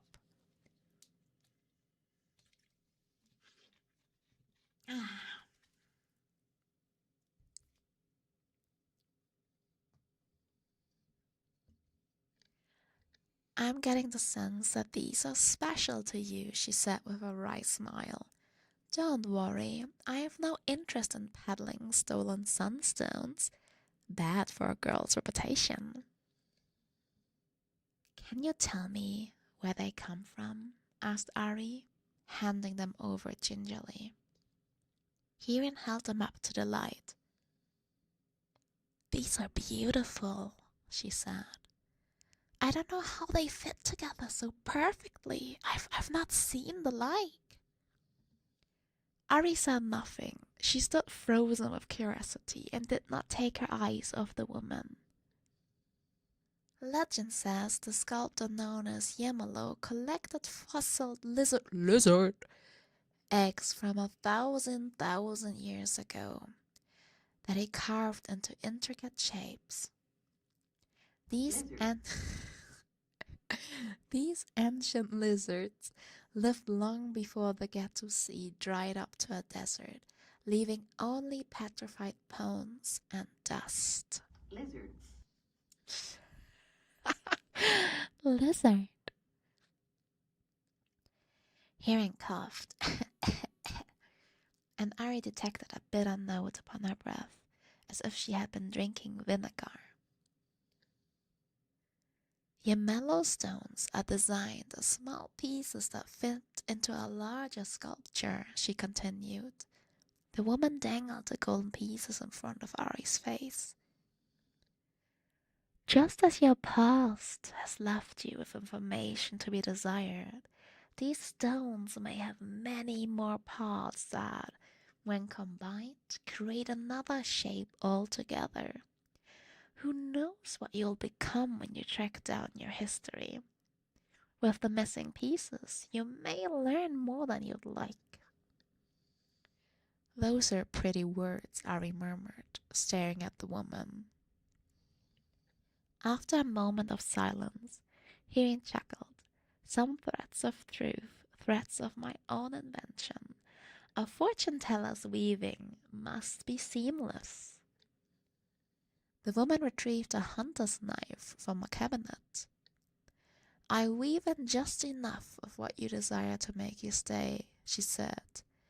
Till the tea slows your muscles, that it. A low growl escaped Ari's lips. She would tear this woman apart. She tried to pounce, but her limbs did not obey. She was rooted in place. Oh, there's no need for that, lady.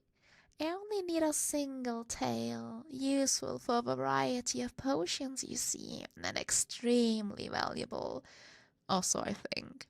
Never seen a Vastaya with foxtails before. The tea freezes any pain along with your mobility. Hirin wrapped a bandage around one of Ari's tails. Ari tried to resist, but she still could not move. You'll wake up tomorrow, good as new, said the woman. Well, with one less tail. Do you really use all 9? Ari shut her eyes and reached out to the reservoirs of magic around her. The environment had plenty ripe for the taking, but she was too weakened by the tea to draw them to her. Instead, she reached into Hirin's mind, which was far more malleable, and pushed. Ari opened her eyes and stared hard into Hirin's. They deepened from lavender to violet. Hirin, she said, come closer. I would look into the face of the one who tricked me. Of course, lady, Hirin replied, transfixed. The woman's voice sounded hollow, as though it came from the bottom of a well. She leaned in until her face was only inches away. Ari inhaled, drawing essences of the woman's life from her breath. Hirin was a young girl hiding, hungry and afraid, beneath a market stall. 2 men argued above, looking for her. She had nothing but empty coffers to show for her day's work. Ari continued to drain Hirin's life, sampling memories of raw emotion. They felt rich in Ari's mouth, and she relished each unique flavor of emotion. Hirin told the fortune of a witch doctor shrouded in veils, received a copper for her troubles. She used the coin to buy a piece of bread, which she devoured in seconds. In a seedy tavern, a raucous group played cards. A man with eyebrows resembling butterfly wings gambled a golden Yemla stone, while Hirin watched from the shadows.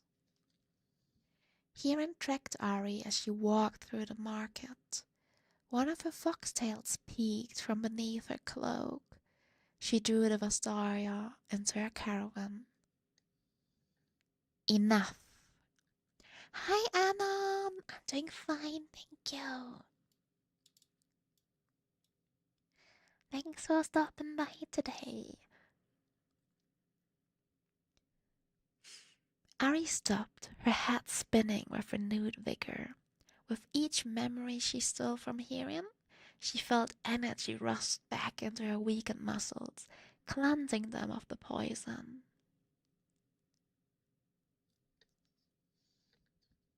Strengthened once more, she slowly shook her limbs awake and flexed her tails with a shiver. They tingled with pinpricks. Hirian stood wide-eyed and dazed, still very much alive. It was she that would wake tomorrow, good as new, less a few memories that she would not miss. With knowledge of the woman's life, Ari's rage had faded. She brushed her hand against the fortune teller's cheek, then wrapped her cloak tightly around her shoulders and stepped out into the sunlit market. Hirian would not remember her or their encounter, but Ari had left the trade with a name to hunt, Yamalo, and the image of the man with soft winged eyebrows was burned in her mind. Wow! That was cool.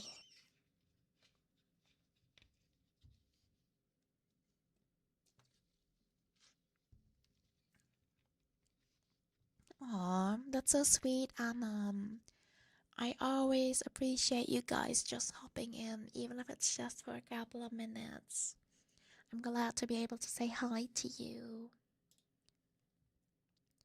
I appreciate that so much.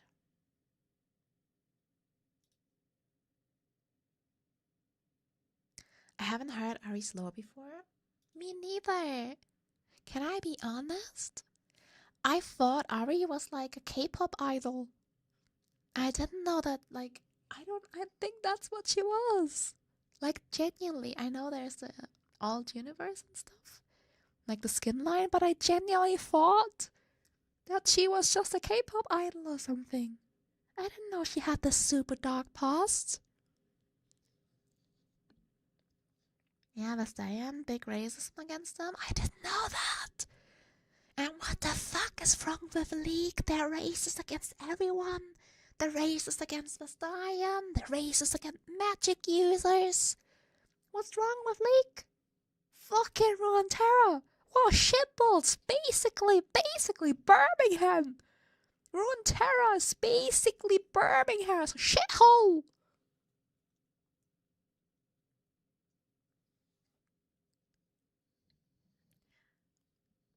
Now it's different where you are. I guess.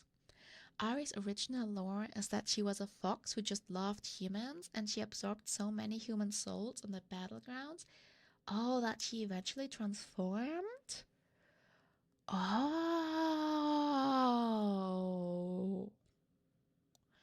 And she basically became a succubus to sustain that. Oh.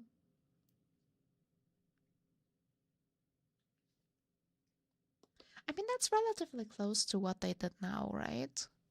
Apart that she's not originally a fox. She's just Tarzan. Very surprisingly, Noxus is the one place that doesn't do racism. Wait, isn't Noxus like where Draven and like these murderous people are from? They don't do racism? I mean, they're too busy murdering each other.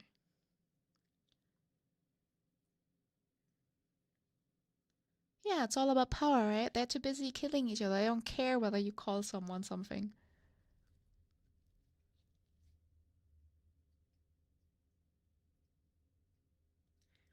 If you're strong, people respect you regardless of your status. If you're strong, you're someone. Doesn't matter who you are. What isn't that in its okay? Isn't let's be honest. Isn't that in itself kind of racist? Okay, race is not the right word for that. But if you're weak, you're nobody, right? And I don't think they protect their weak, do they? I doubt it. Shrimpy, come here, come here, come here, come here, come here, come here. Look at you. You get double smooch. Are you ready? That big smooching just for you, Shrimpy. Is that the first rewrite? Because OG, she just sucked up a half-dead warrior's essence, turned into a human from a regular fox? Oh!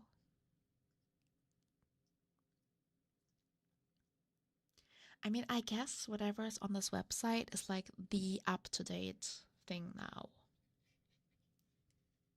And I thought she's dating Yasuo.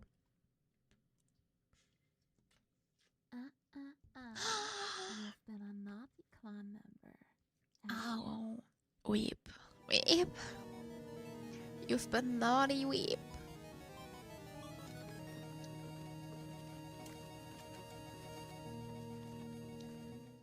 Do you know what happens to naughty people, weep? I'm sorry. I'm so sorry. Someone should take this microphone away from me. I'm having too much fun. Mwah.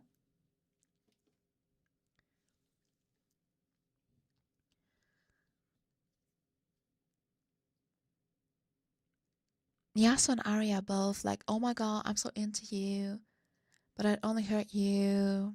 Runs away. I read this and I had this song. Da, da, da, da, I'm so into you. Na na na na na, not into you. What's the name? God damn it. They do that back and forth. Ugh, cringe. She meets Yasuo during the events of the ruined king game. Wait, there's a game? There's a game in the game? Like gameception? That's in a short story somewhere, I see. Paramore. Yeah! But which song it is? So into you. Na, na, na, na, na, na. There's a game. Oh! Oh yeah! It has several games. I remember. Alright. The Ruined King game is good, but it's a bit slow. Ah, that's how it's called. Wow, makes sense. And they added a fishing minigame for no reason. Yeah, sorry, Weep. I feel like I scared him away.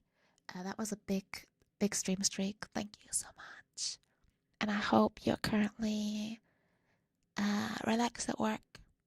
Don't have to do too much. Oh, you're still here? Hi. I thought you would go off lurk immediately. Sorry. If you want more action, the Mage Seeker featuring Silas, or if you want chill stuff, there's a Nunu game. Song of Nunu.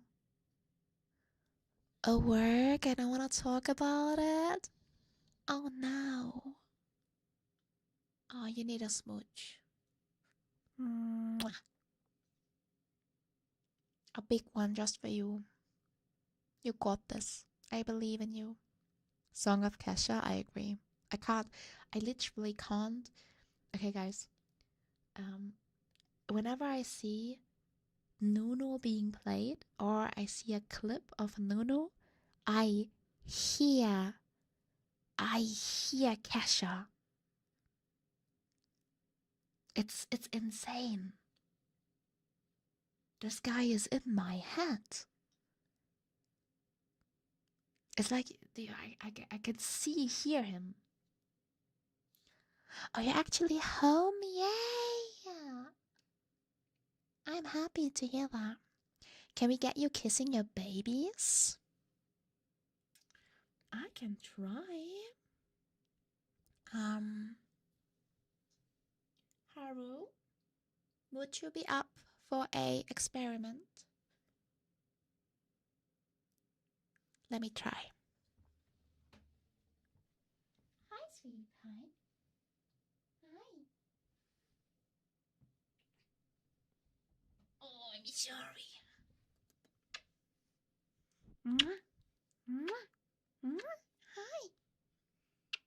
Hi, sweetie pie. Mwah. Mwah. Hi, sweetie.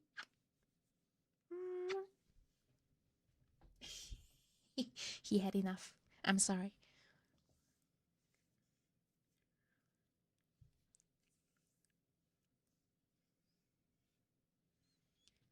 I stole him when he was very comfortable.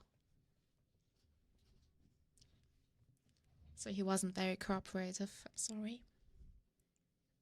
Thank you for letting me try those sweetie pie.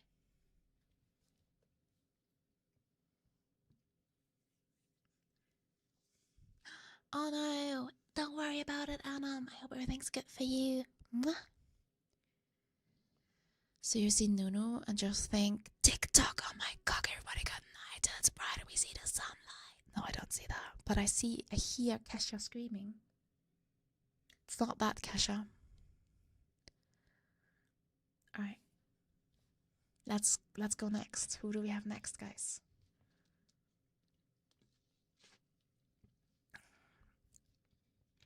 Oh, they're singing, screaming to me. No, we're talking about the wrong Kesha. Do you know who you're talking about, Kier? Like genuinely? There's a League streamer.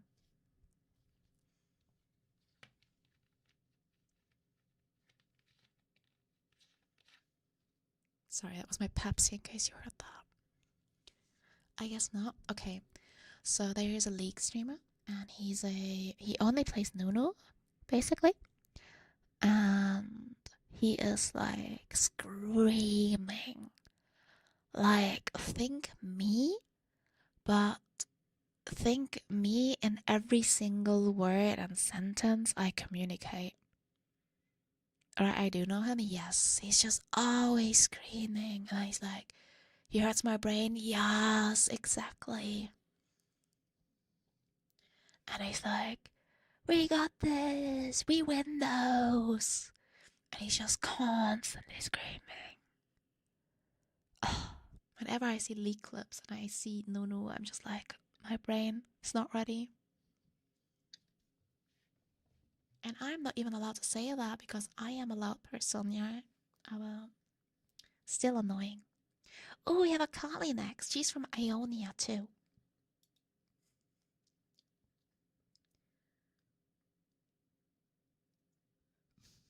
Oh wait, so I just want to quickly check. Oh god, I have a hiccup now. Oh no. So I think Ionia is the continent where all the I want to say Asian like it's more based on Asian countries. I want to say like, you know, cherry blossom trees, nature, that kind of stuff, right? Correct? Okay. Ionia. Surrounded by treacherous seas, Ionia is composed by a number of allied provinces scattered across a massive archipelago, known to many as the First Lands. Since Ionian culture has long been shaped by the pursuit of balance in all things. Wait, that's a voice line. The order between the material and spirit realms tends to be more permeable here, especially in the wild forests and mountains. Although these lands' enchantments can be fickle, its creatures dangerous and fey. For many centuries, most Ionians led lives of plenty. Bavarian monasteries, provincial militias, and even Ionia itself had been enough to protect them. But that ended 12 years ago when Noxus attacked the First Lands.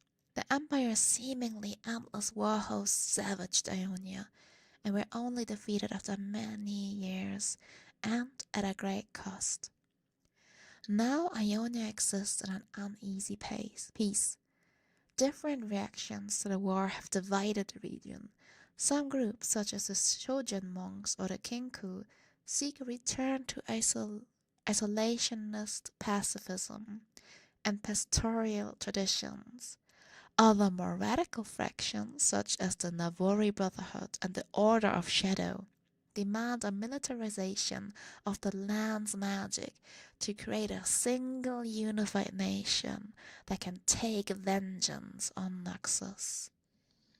The fate of Ionia hangs in a delicate balance that few are willing to overturn, but all can feel shifting uneasily beneath their feet.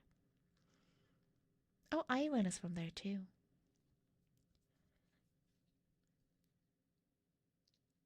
This is a sentence too. The fate of Ionia hangs in the balance. I heard that. I heard that before. Oh my god, Jin is from there too? That is a lot of people from Ionia.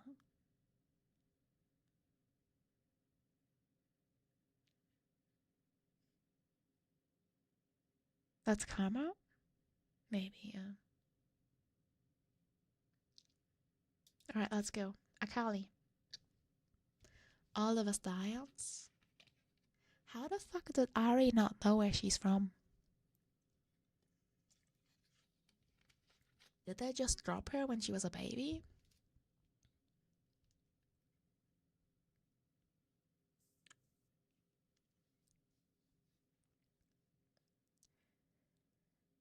Akali, the rogue assassin. If you look dangerous, you better be dangerous.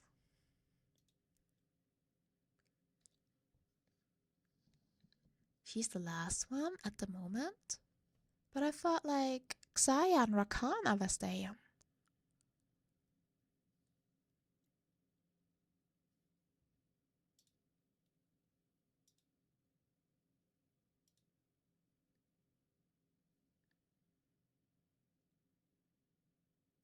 Ah, different tribe. Ah, oh, excuse me that I didn't know that the Vistarians have like different.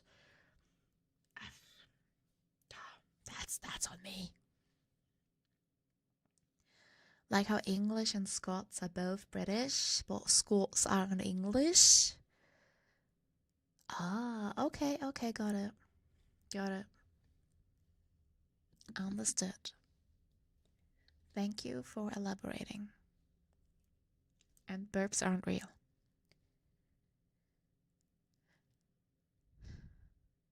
Ionia has always been a land of wild magic, its vibrant people and powerful spirits seeking to live in harmony.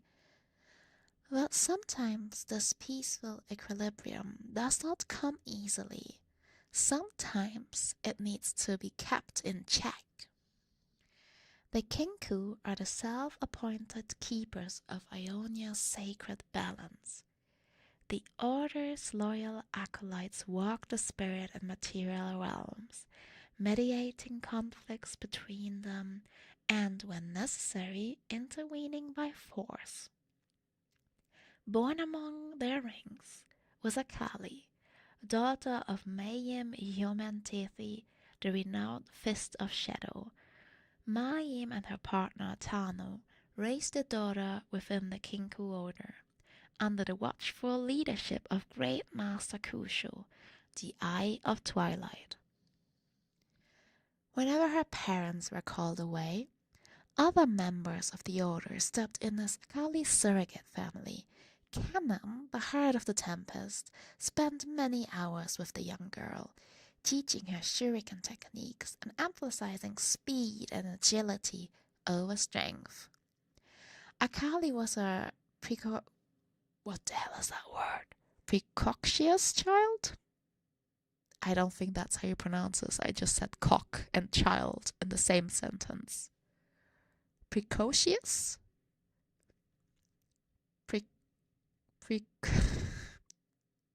It's cock now, I'm sorry. I have to Google what this means. She was a cocky Sanua bitch. I don't think that's it. No, I don't think that's it. I need to Google that word, guys. Precocious. Precocious. Did you hear that? Precocious. Precocious. Precocious.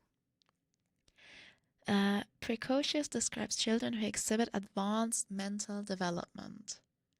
Okay, so super smart. Akali was a super smart child and soaked up the knowledge like a sponge. It became clear to all that she would follow her parents' path, along with the great master's son and appointed successor, Shen. She would lead a new generation dedicated to preserving Ionia's balance. But balance can be fleeting. The order found itself divided. A wayward acolyth named Zed returned and clashed violently with Kushu, wrestling power in a bloody coup.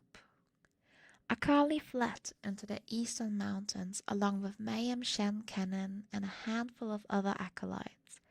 Sadly, Tano was not among them. Zed's transformation of the Kinku into the merciless Order of Shadow was almost complete. But as the new Eye of Twilight, Shen intended to rebuild what had been lost. I thought Shen was a good guy. He looks like such a good guy. Like whenever he ults, he gives me a shield. I thought he was nice. He is? Not according to this.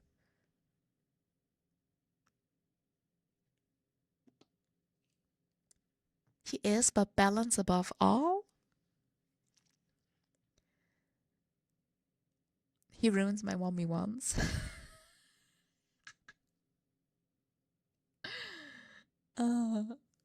Must have been something with his past, you know. Alright, they would return to the Kinku's 3 fundamental philosophies. The pure impartiality of watching the stars, the passage of judgment and cursing the sun, and the elimination of imbalance by pruning the tree. Excuse me. We all know what, men mean when they got to prune their tree. So, Shem, what you doing, dog?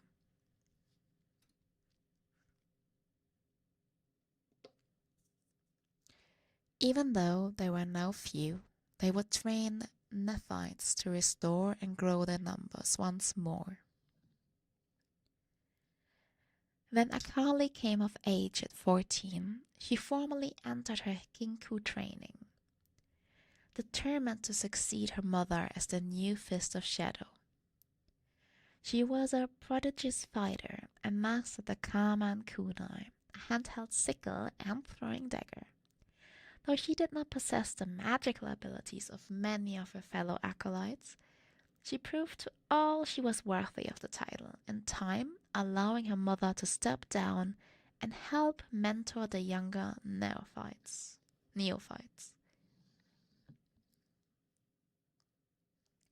Shen doing the trolley problem would be interesting. Balance. Can't believe Shen shaving his balls on Akali's lore. Crazy. If he has to do something like let a little kid die, because he fucked up, he won't hesitate. There's a cinematic, we gotta watch that. Another stream we watch all of Leak's cinematic.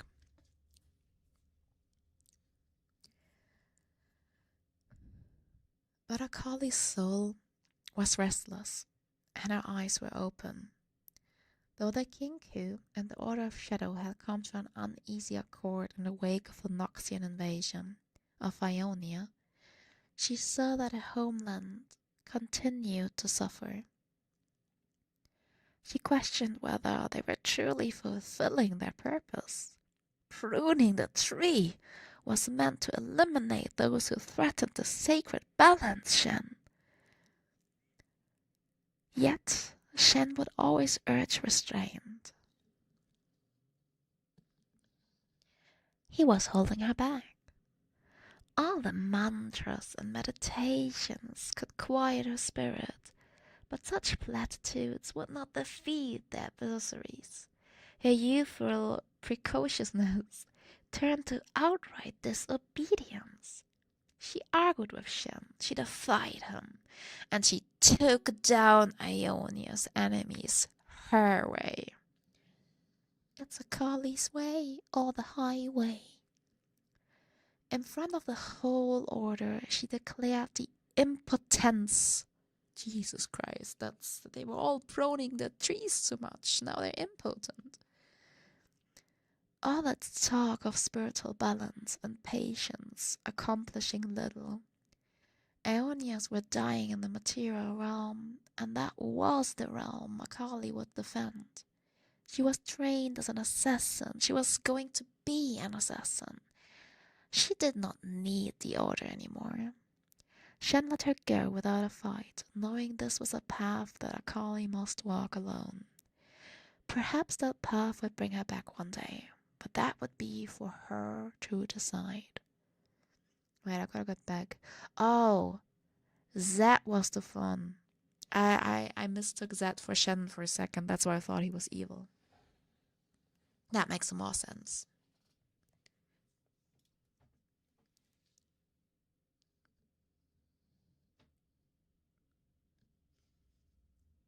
Of course, she has a story too.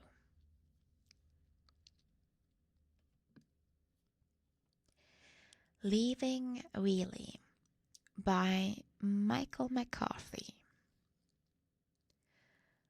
Hey, Bully! I cry out. Cut me a little deep, don't you think? I crane my head up, and around from the wicker mat I'm lying prone on to stare right into the eyes of the Vastaya kneeling over me. I can feel the blood sliding down my back. How about you be a little bit more careful, Ayat?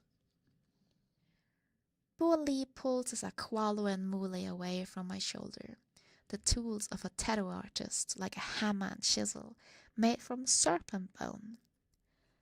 Some use other animals or metal, but the serpent bones are just hollow enough to give the ink the fine line that a master like Bolil demands on his work. A little more of my blood drips off the muley and onto my back.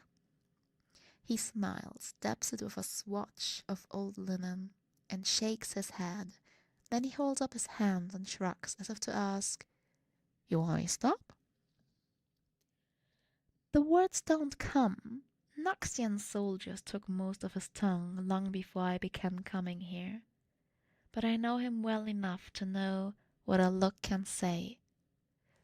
His work is more than a fair trade for a little discomfort. And the blood? I can take a little blood. A lot if it's not my own. Just clean it up a little, okay? I don't think we have much time, I tell him.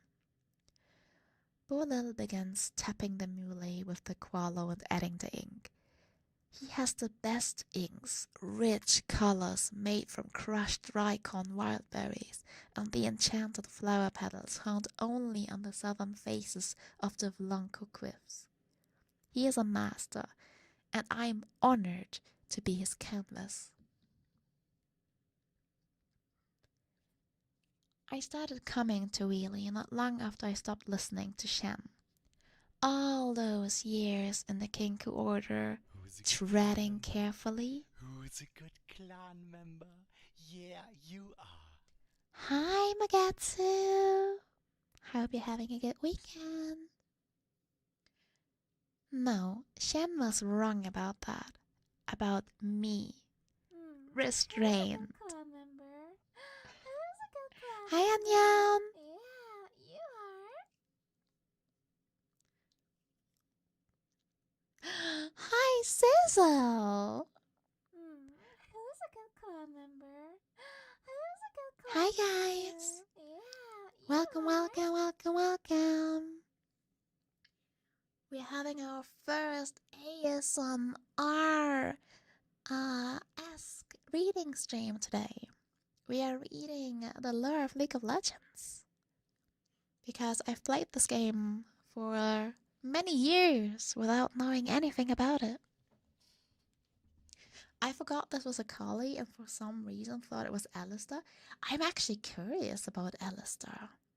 I mean, he's just a cow, right? What a beautiful squishy model. My, thank you. I have lots of squish. Look at this. Very squishable. Extremely squishable. Hi.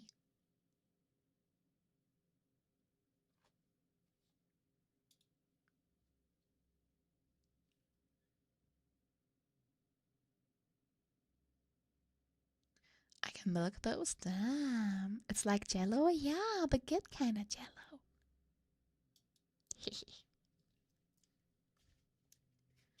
Moo moo. Alistair Lore's pretty cool. For real?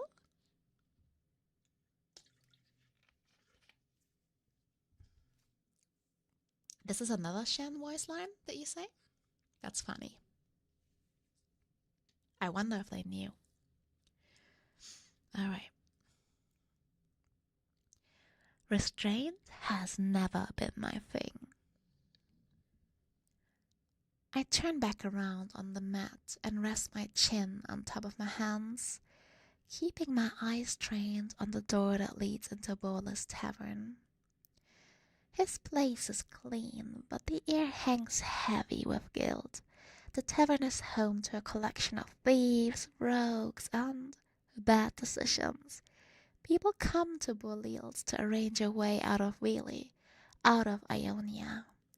Because getting into Wheelie is hard, but getting out, even harder.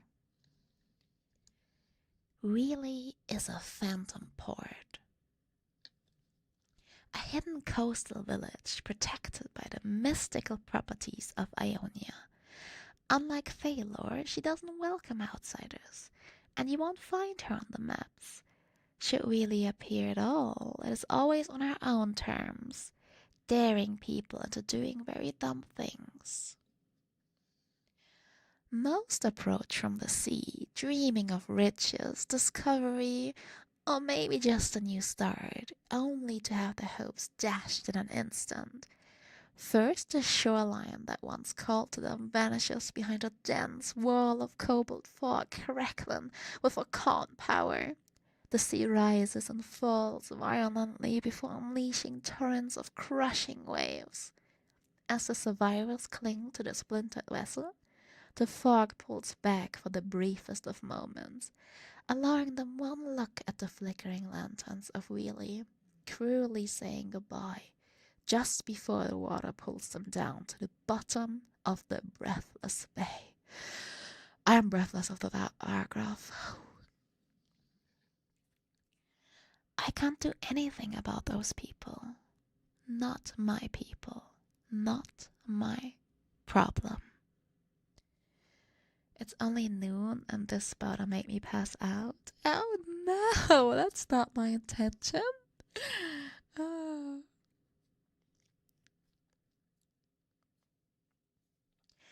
Lee stops tapping. I'm here for someone else entirely. I feel my satchel against my tie. It puts me at ease, although I would rather have it on me.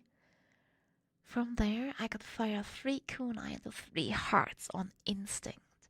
3 kills without a thought. Where it is now, I'd have to think a little. Damn, she's like John Wick. Holy moly. I look up just in time to see the man come through the front door. He's flanked by 3 guards in their battle dress. Well, that makes it easy. I wonder which one I'm supposed to kill a mock. Lee laughs. He can still do that, even without a tongue. It sounds a little weird, but it's real. He shakes his head again, and does that thing he always does. With a series of hand movements and head nods, he tells me to try and do my business outside this time, after they leave his establishment. You know I can't promise that, I say as I check my satchel and turn towards the din of the tavern. I pause at the doorway and turn back to him. I'll do what I can, I say before lifting the mask over my face. I don't mind them seeing me, but if they saw me laughing at them, I think it would be just too much. The guy with the guard is my people, a high councilman from Puboy, a place not far from the Kinku order. But like many, he sold out his people to the invaders for gold and safe passage to Vele and beyond. So now he is my problem. But this is as far as he will get. Sure, I could have taken him out of his sleep at the inn or when they made camp along the road to Wheelie, but where's the fun in that? I want him to taste the salt air. I want him to feel a sense of relief before the end comes. But I also want the others to see him pay for his crimes and know that this will not stand. Actions have consequences. I approach without a sound. His hands are shaking as he raises a mug of ale to his lips. His guards stand in his defense when they notice me. I'm impressed.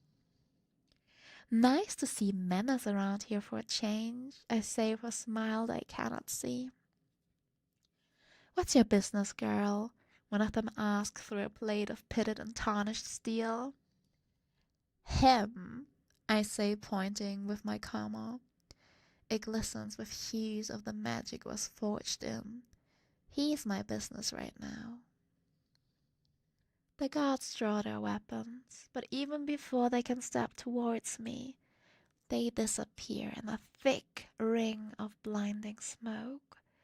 The kunai begin to fly, hitting their targets with a satisfying flesh and bone thunk.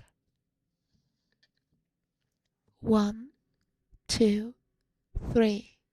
Footsteps. I send 2 more kunai in that direction, a clang of metal followed by a thwack, thwack of them ricocheting into the walls. More footsteps. Ah, you're gonna bleed, I call out, flinging a single shuriken from my hip and flipping across the room, following in its wake. I break through the smoke to see that last guard splayed out on the ground next to the door. The 3 prongs are lodged deep in his windpipe. I can see his chest rising and falling ever so slightly. I grab him by the collar, raise him up, just to be sure. Almost, I whisper. At that moment, I hear gurgling behind me. I turn to see the councilman through the receding smoke, bleeding out on the floor.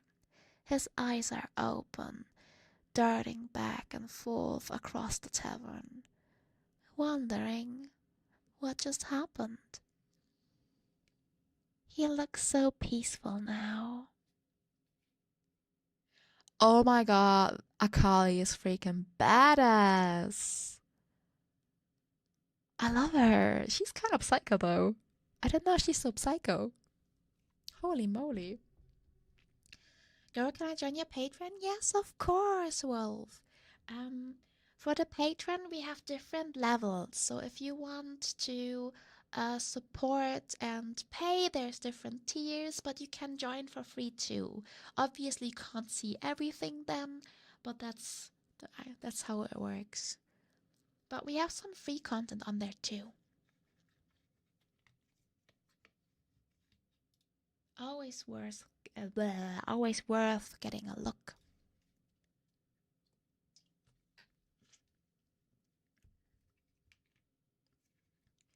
She's the same one in her most popular ship. Who are we shipping her with? What's the ship we're sailing on? I hope it's not canon. That would be just wrong.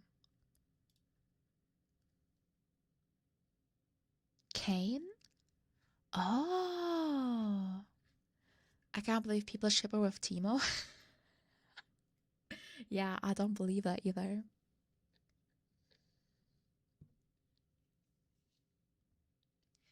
Is Canon's lore still that he shot out of his mother's coochie? What? What? No way. You're shitting me, right? Where's Canon? I love how we go from A, B, and then suddenly from C to like, I don't know. No, actually it's fine. I just scrolled too quickly. I'm stupid. I needed to check out. It's long. No, it's long lore. We got lore. It's more than just his coochie. I just needed to take a look. Ooh. I think we might get till Hellester today.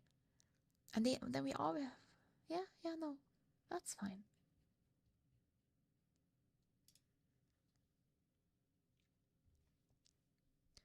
Pikachu is his dad. Imagine. Pikachu. Canon was born with boundless energy, famously bolting from the womb and immediately outrunning the midwife. I feel so sorry for Canon's mom, not gonna lie. That is just crazy. That is just crazy.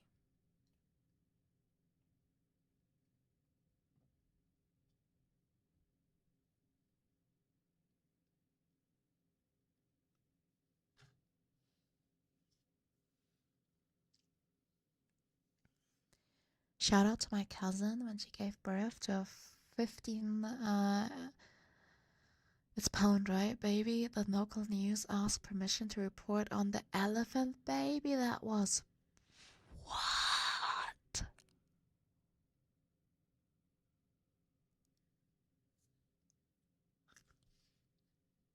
I would sue them for that. Can you sue them for that? That is so mean. Now you were pregnant for like 9 months, you finally give birth, and then the press is like, elephant baby. I think she was a bit frazzled. Yeah, no shit. Holy moly. I'd be frazzled too.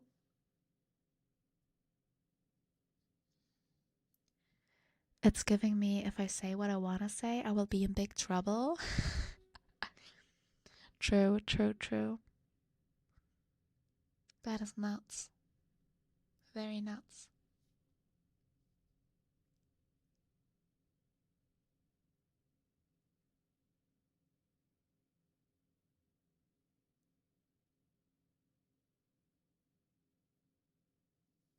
Alright, are we ready for another round?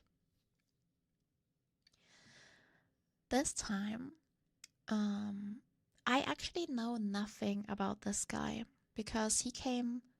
I feel like he came out when I wasn't really playing much at all. So I know nothing about Akshan except that he is like, except for his abilities in game. I have no idea about him. He's from Shurima, apparently. Came out same time as Viego and Gwen. Well, I don't really know anything about Gwen either. I know Viego had like a wife or something. He always reminds me of the entire like Othello thing. When you're not allowed to look back. Oh, Gwen is the wife? Oh no, Gwen is your wife. Sorry, I forgot about that. Excuse me. Yeah, got it. Didn't even have to correct me. Gwen is the wife's doll? Oh. I'm called Citizen Snip for a reason. I have no idea what that means, bro.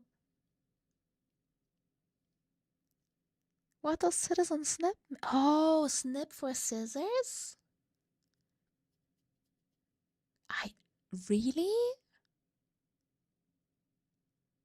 Gwen's Q is Snip Snip? Oh. Wow. I had no idea. Well, thank you for enlightening me. Crazy.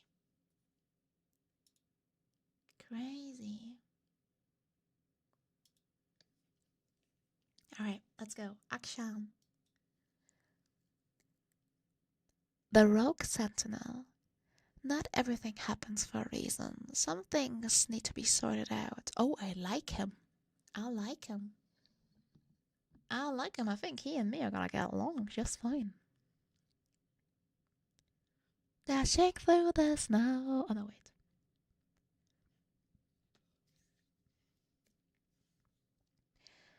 Dashing through the shadows of Eastern Shurima, a righteous avenger stalks those who have harmed. Oh my god, he's Robin Hood. He's basically Robin Hood. I love him.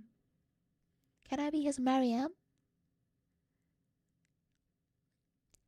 His punishment is swift, certain, and exacted by a curious weapon that rights the wrongs of his foes.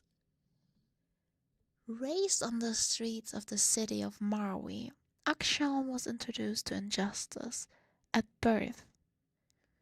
In a place where local warlords took what they wanted, most people survived by keeping their heads down and minding their own affairs. Try as he might, young Akshan could never manage to let bad deeds go unnoticed, and was often quick to intervene when he saw someone being mistreated. This approach made the boy many powerful enemies, and on one fateful occasion left him beaten within an inch of his life.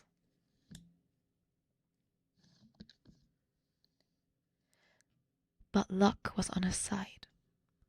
An old woman named Shadia.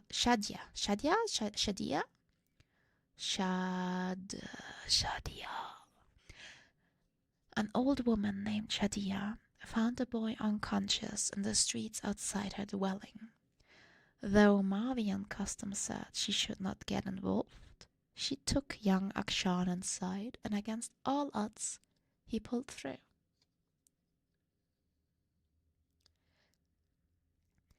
As Akshan regained his faculties, he realized the savior was no ordinary woman. Shadia was a member of the Sentinels of Light, an ancient order committed to fighting, harrowing, and eradicating agents of the Black Mist. She saw Akshan as a troubled youth, stubborn and defiant, but vulnerable. After butting heads with the boy over her numerous Sentinel house rules, Shadia quickly discovered there was much to like about him. He had guts and a conscience, a combination seldom found in Marwi. Seeing the immense potential in the young man, Shadia made a deal with him. She would allow him to stay, free from the grasp of his countless enemies, and in return, he would dedicate himself to the Sentinel Order. Shadia and Akshan formed a fast bond as she taught him everything she knew about surviving as a solo sentinel. Akshan, the scrappy street urchin, grew into Akshan, the full-grown bane of scoundrels. But even as Akshan's skills grew by the day, he could see his mentor growing more distant and more troubled. Goro, quiz time. Do you know any other Sentinels of Light? I want to say Azir. Or is he just a god? I'm not sure.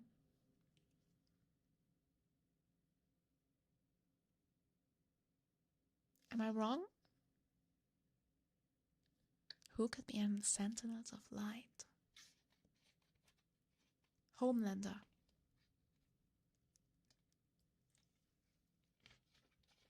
Azir's an Ascendant? God damn it.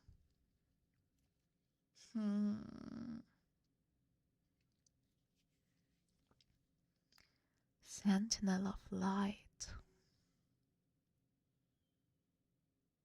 Maybe. I mean, they have to be from Shurima, right? Thank you, Wolfie.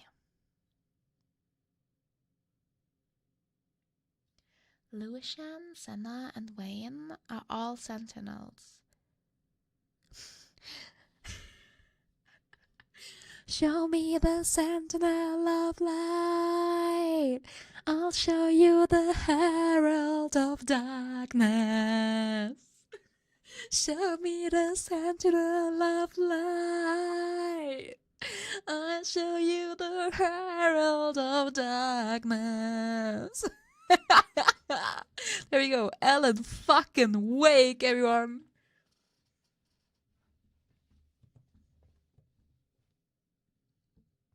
That was too good. Thank you very much for that, Infy. It's nothing to do with Shurima. Oh, I thought.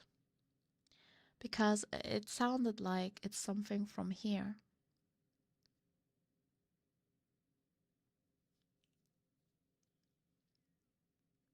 I feel like we... Oh shit.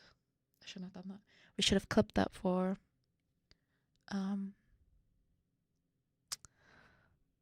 Uncle. We should have clipped that for Uncle.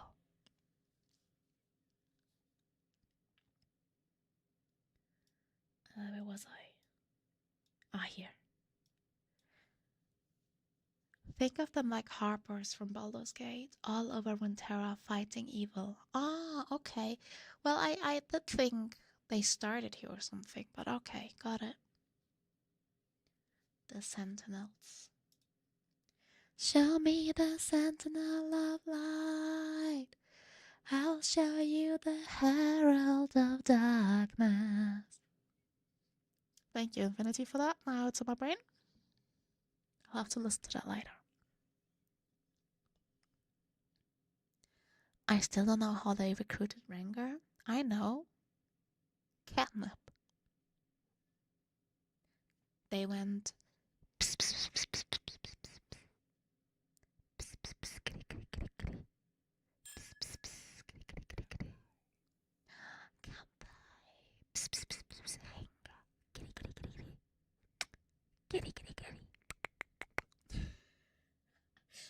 Hi, thank you so much for the follow, Amusa. I hope you're having a great weekend. Alright, back to Akshan, guys. Back to Akshan. At last, Shadia told her pupil the reason for her concern. A harrowing was coming, bigger than any the world had ever seen, bearing an army of wraiths and ghouls from the Shadow Isle. Their only hope of stopping the cataclysm rested with the ancient sentinel weapons that lay buried within Shurima's crypts and tombs. If the world was to be saved from ruination, they needed to collect these weapons, and quickly. To Shadia's dismay, she found that the ancient weapons had already been plundered by local warlords. She pleaded with them to relinquish the artifacts for the fight against the inevitable harrowing. But the warlords refused, determined to unlock the weapon's mysterious power for themselves. With time running out, Akshan and Shadia were forced to make do with what they had as they took stock of their arsenal. Akshan discovered a particularly striking gun hidden away in the base vault. Alarmed, his mentor snatched it away and forbade Akshan from ever using it. The weapon known as the Absolver was imbued with an ancient enchantment that granted it a strange, unspeakable power. It could take the life of a killer, and by doing so, restore their most recent victim to life. It must not be wielded by anyone, said Shadia. Such matters of life and death are best left in the hands of fate.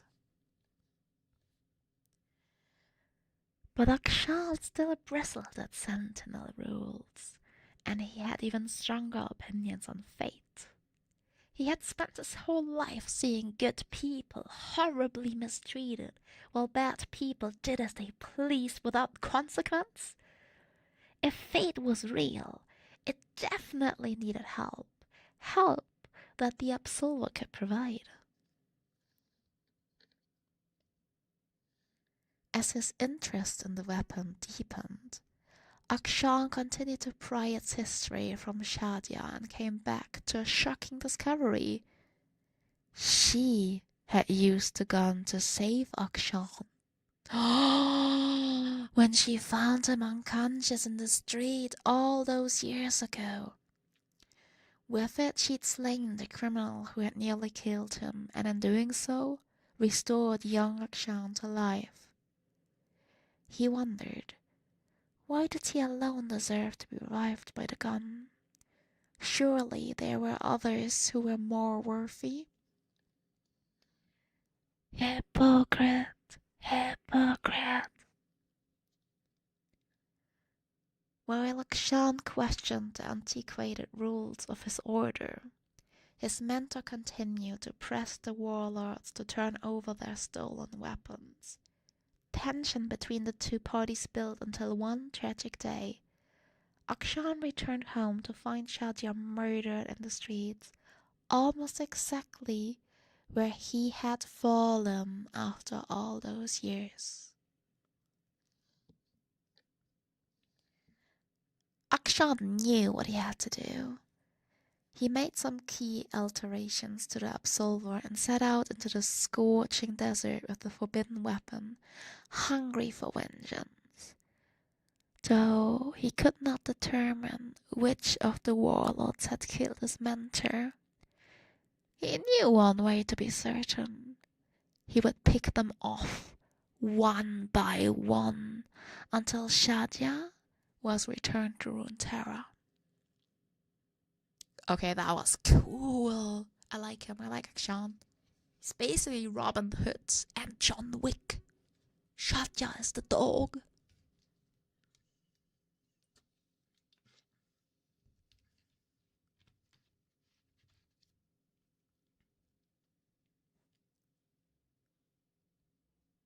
I mean, tell me I'm not right. Yeah, Haru, right? Yeah, good morning, Haru. Did you have a good EP? Give him a John Wick skin right now. He has a gun. You good?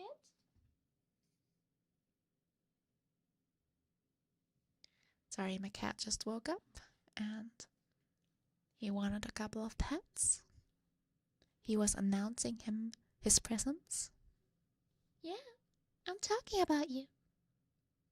Are you blinking at me? He's blinking at me, guys. Or are you stoned? I can't tell. I can't tell.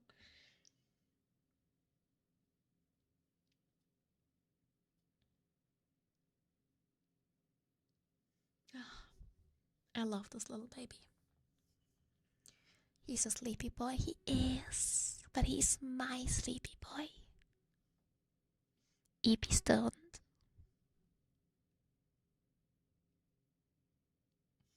I wish I could show you. Oh, now he's purring. Hold on a second.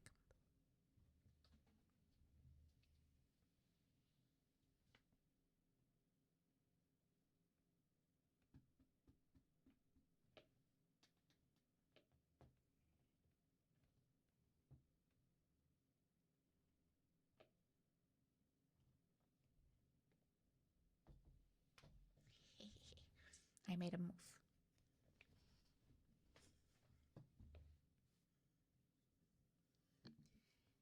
He is all yours now, chat.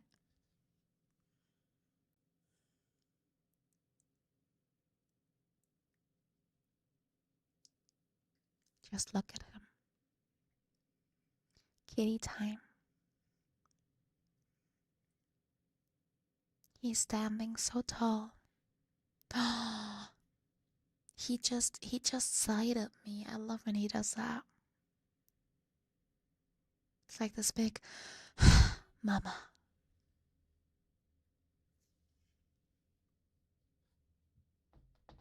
Oh, you wanna come to me?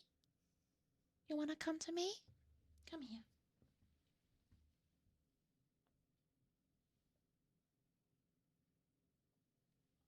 He wants cuddles.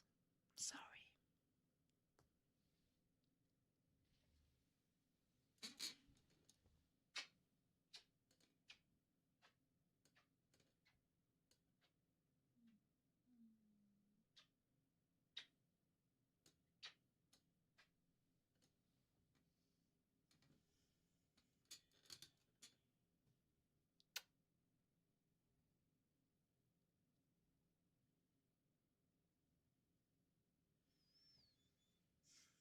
sorry.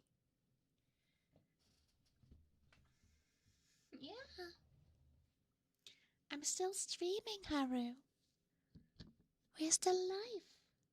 What are you looking at? What are you looking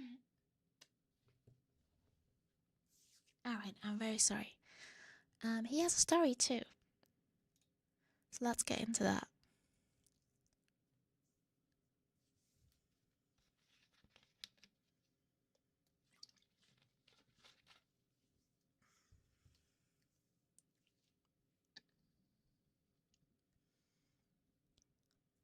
In Search of Things Lost by John O'Brien. Shadia had only been dead a few weeks, and already Akshan could feel all traces of her slipping away. That was the hardest facet of his grief. The hoarding of mementos, the scrambling to scrape together whatever remained of his beloved mentor. He pulled the old charcoal sketch from his pocket and studied it. The crude... Haru! You can't do that. We're streaming, Haru. You can't come on the desk. Oh, you're such a sweetie pie.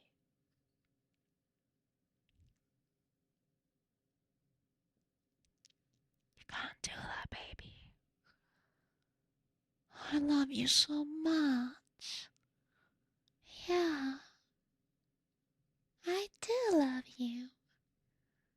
Mama loves you so much, sweetie. Yeah. You're my baby boy. Mm-hmm. To Haru. The one and only. My one and only baby boy. But can Mama finish stream? I wanna do Akshan and Alistair. Is that okay? Can Mama finish up till the cow? Yeah, the mumu. The one you like to eat the ham so much. Yeah, I hold your hand. Come, I can hold your hand, baby man. Actually, I can't. I need to turn the mic. I can hold it for now.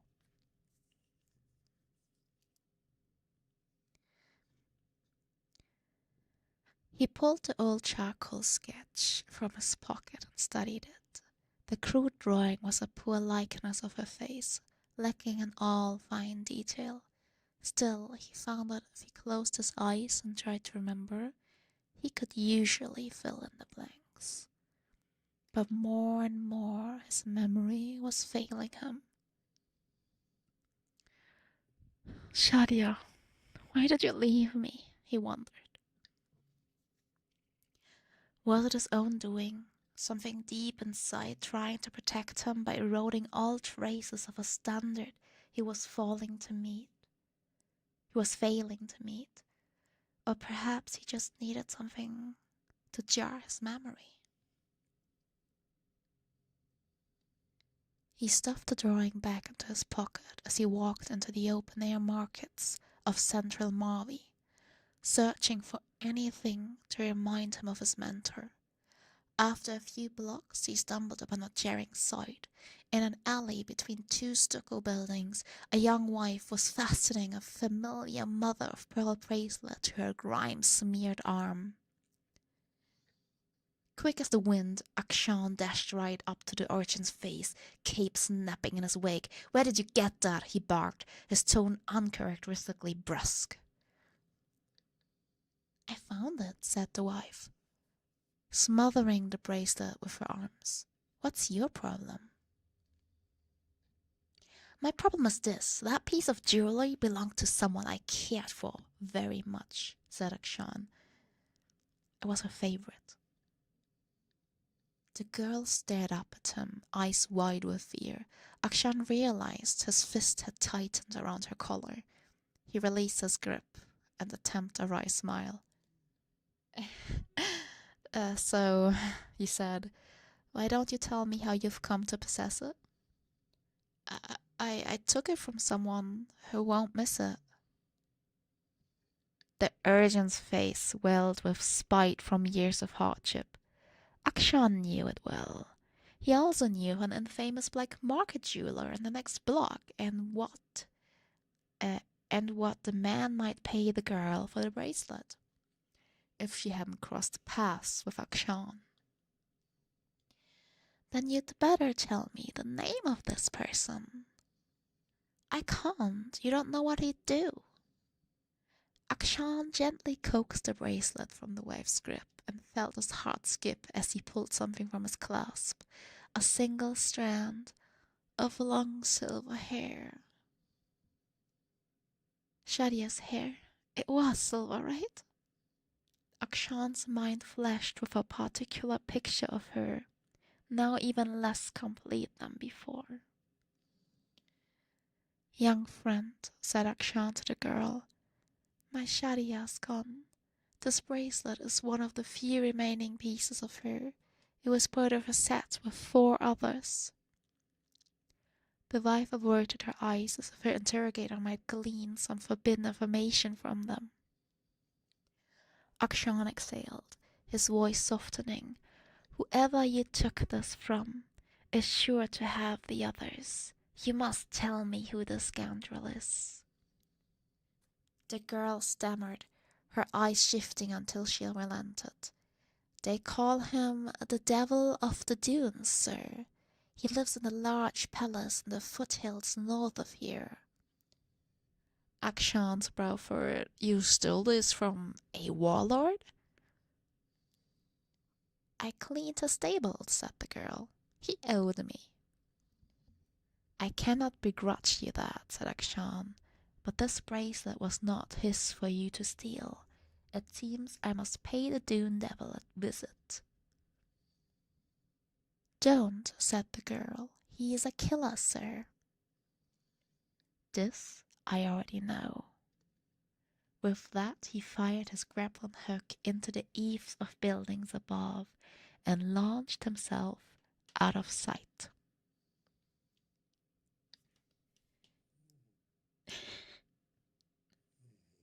Haru, what's up?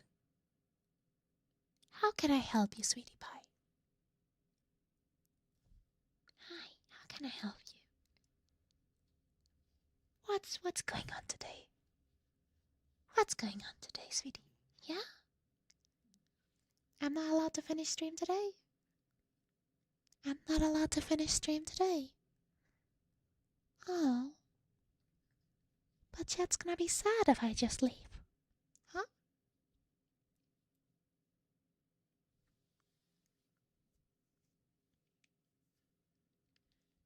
Yeah, Haru is a little bit... He wants a little bit of attention. But now he's sitting back down. You good? Yeah. Now he's cleaning himself. Yeah, good job, Haru.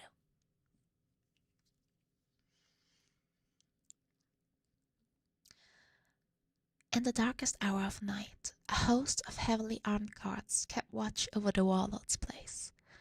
None of them noticed the caped figure darting through the shadows towards the silver inlaid doors of the main bedroom. Inside, a large battle-scarred ruffian lay sprawled across the entire width of his enormous goose-down bed. 3 exotic pet rodents with long flowing white hair perked up and scampered off the bed as Akshan emerged from the shadows. His hand clamped down across the mouth of the sleeping warlord. The man-eyes shut wide with rage as he uttered a muffled scream. Good evening, scoundrel, said Akshan, pressing his gun to the ruffian's chin. Sorry to call you at such hour, but only a little sorry. The warlord squirmed under the tip of the absolver. Now, said Akshan. Collect yourself. I'm going to remove my hand, and all I want to hear from your mouth is a confession. Ready? The rage in the warlord's eyes turned into a cautious curiosity. Slowly Akshan removed his hand. Confession? Asked the bemused warlord. Shadia, the sentinel, elderly woman, stickler for rules, fond of pearl jewelry, said Akshan. I don't know what you're talking about. She was the kindest person I have ever known. At least be a good lowlife and tell me why you killed her. I didn't kill her, said the warlord, a tinge of frustration in his voice. Then how else could you have taken this from her? Asked Akshan, thrusting the bracelet into the warlord's face. She was wearing it the day she died. I found 4 others just like it in your jewelry case. Tutting in disapproval, Akshan presented all 5 matching bracelets to the warlord. I know who you are, scolded the warlord. I've heard all about you and what you do. You think you can kill me and bring her back? No, I believe the time for that has passed. Then what you want? Akshan paused, thinking of the silver hair, the bracelets, and the woman whose face he could no longer recall. Was the man before him the one who had slain her? Did it even matter? Surely the world would be a better place without him. At least he answered the warlord's question. Peace? With a squeeze of the grip, Akshan fired the absolver, illuminating the bedroom as countless balls of relic stone light pierced the warlord's body. Guards poured into the room, though not quickly enough to catch the fleeing Akshan, who had disappeared through a window into the cool desert night. As the sun rose over the mountains, Akshan trudged back to the city, his mind bedeviled. Bedeviled? Bedeviled. I don't know that word, help. He studied the 5 pearl bracelets he'd recently recovered. He had thought they might somehow bring Shadia back, if only in his mind's eye. But her memory continued to fade, and now only a vague silhouette of her face remained.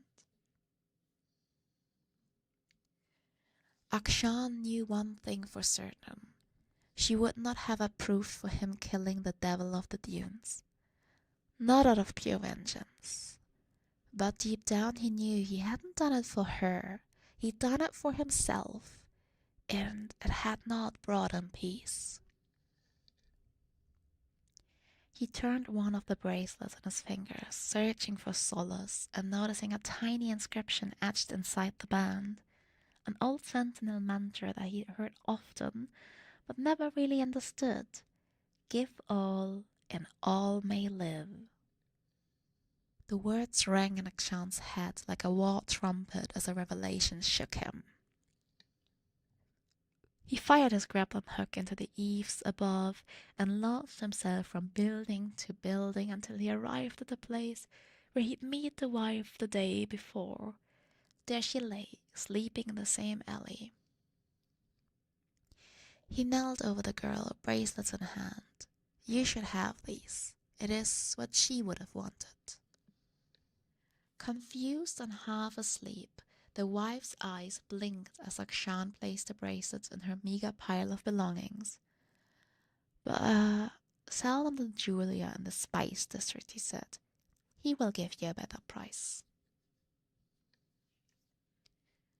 Akshan could feel the stunned gaze of the girl watching him as he walked away, and a bittersweet comfort washed over him. Though he had parted with the last physical remnants of his mentor, he felt a bright warmth within. And in his mind's eye, clear as day, there was Shadia's face. Oh, he's such a nice guy. I like him. He's so nice. He's like literally Robin Hood.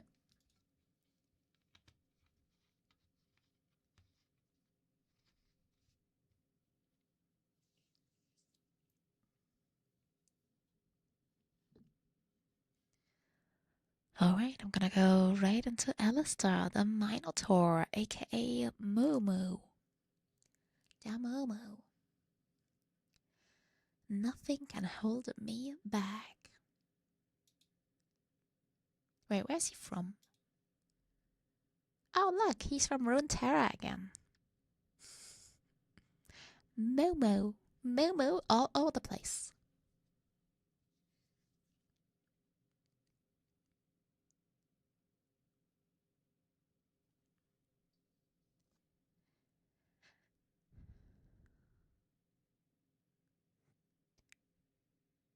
Just a creature from Runeterra. Should be in the capital of Noxus, though. Still kinda weird. Poor guy doesn't have a home. Poor Momo. Many civilizations have resisted Noxus, but none as long as the clans of the Great Barrier Mountains. Though these fierce Minotaurs have protected the overland trade routes to the ancient city of Zon for centuries, they prefer to avoid Valorant's wider conflicts. The noble warrior Alistair was respected among all the clans. Out on the mountain peaks, his roar could scatter even the bravest trespassers, leaving only the foolhardy to face him in combat. Even so, in the moot halls, he would always urge his kin to forge greater bonds with other mortal races. Many saw Minotaurs as little more than beasts, which sought any interaction and kept them firmly as outsiders. Then Noxus came, promising something better. Their emissary, the matriarch of House Twain, proclaimed that the Empire was poised to take Basilage, a coastal city to the east. However, she pledged that they would not do this without the support of the great clans of the mountains and called for play on neutral ground. Sent Goro a tip to support homeless shelters for Minotaurs. Let me find a home for this moo.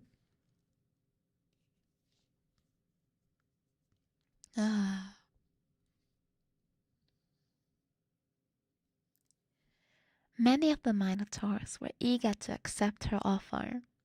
This was a way to gain the power and recognition they sought by joining with Noxus. But Alistair remained skeptical. He had encountered many Noxian scouts in recent years and knew them to be a duplicitous and cunning people.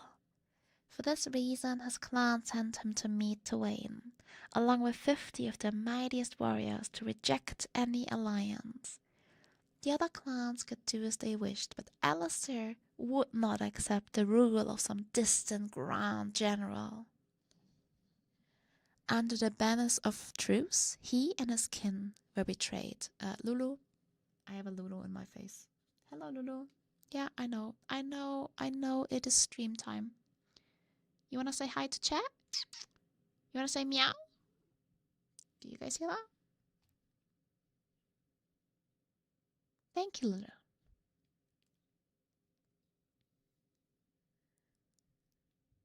Could you sit down? Would you please sit down? Would you please sit down? Lulu, please sit down. You're making this a bit more complicated than it needs to be. Okay, cool. My lower's gone. Lulu, I love you. I love you too. Yeah. Yeah, I love you very much, but you're like in the middle of my desk right now, sweetie pie. Mwah. Mwah.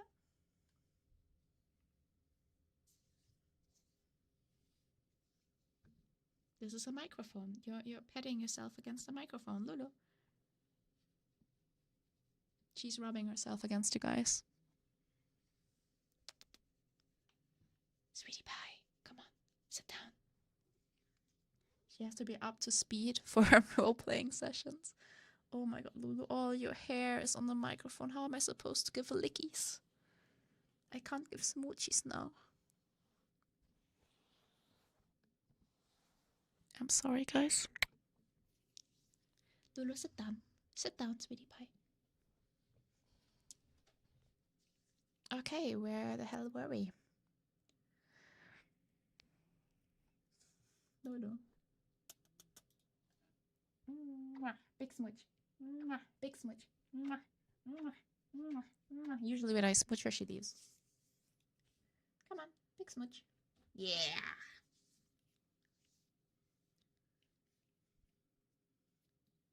We were playing. He was skeptical. There we go. Yes. Under the banners of truce, he and his kin were betrayed. The larger clans had already pledged themselves to Noxus, and their representatives turned against him as soon as he made his position known. The battle was swift and bloody, and Alistair himself crushed Lady Tavayne's skull with his bare hands. But soon enough, he and his surviving warriors found themselves bound in chains, headed for the distant Noxian capital, accused of inciting rebellion. These unfortunate Minotaurs found themselves cast into reckoning areas of the capital as part of a grim gladiatorial festival known as the Flashing. Alistair was appalled by the chanting of the bloodthirsty spectators.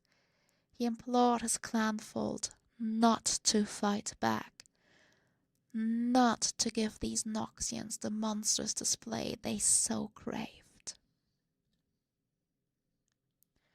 I think I might go to bed now. Yes! Have a good one, Yiska. Thank you so much. And really, thank you so much for your nice words, because this makes me motivated to do more of these streams. Yay! When the festival ended 21 days later, Alistair was the only member of his tribe left. Pelted with pebbles and rotten fruit from the crowd, dragged out to face reckoner after reckoner, he was driven to fight like a beast and think like one. He killed and killed until even his memories of home became stained with blood. Wait a second, hold on a minute. What the fuck, Alistair? He implored his clanfolk not to fight back. He told all the other cows not to fight back and just to get killed. And then he's the only one left because he murdered and murdered and murdered? Brother, that's why you don't trust cows. Cutthroat bitch. That's why you belong on my burger, Moo Moo.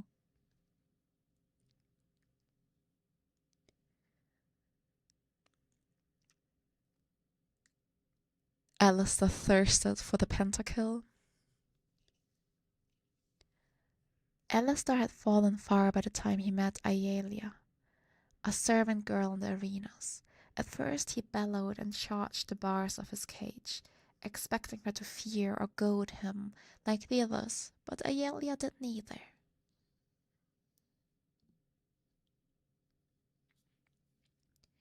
She returned every day and spoke to him with gentle respect until eventually Alistair answered in kind. Aelia's homeland had also been claimed by Noxus, and seeing his suffering had convinced her they should leave this hateful city together. She whispered her plans through the bars, and for the first time in years, Alistair found he could think of home without dwelling on the way it had been taken from him. One night, Aelia brought Alistair the key to his cell. She had sacrificed much to arrange this escape, and he swore he would repay her tenfold. She is so dead. She is so dead. Aelia, rest in peace. They hurried to the river, where a cargo barge awaited them.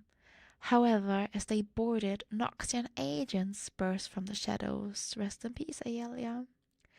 Alistair hurled himself into battle, his vision tunneled with rage, and although Aelia called out to him again and again and again, he did not hear. He did not listen because he is a cow. By the time Elisa had slain their attackers, the boat was gone, and Naelia with it. So he fled south on foot instead. He searched everywhere for the servant girl, but found nothing. Had she been captured? Killed? It seemed there were no clues left to find. Weeks later, a political coup shook the empire to its dark foundations, and the arena Minotaur's escape was quite forgotten.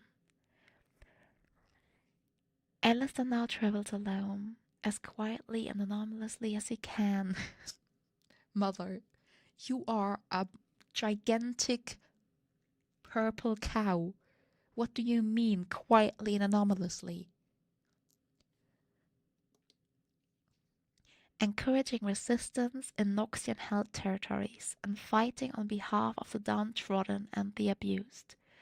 Only when he has cleared the shame from his heart, repaying every cruelty and every kindness, will Alistair return to the mountains and leave his rage behind.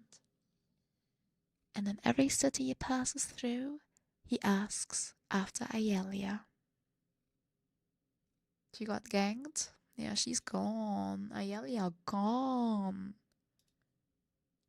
Well, that was fun, guys. Thank you so much.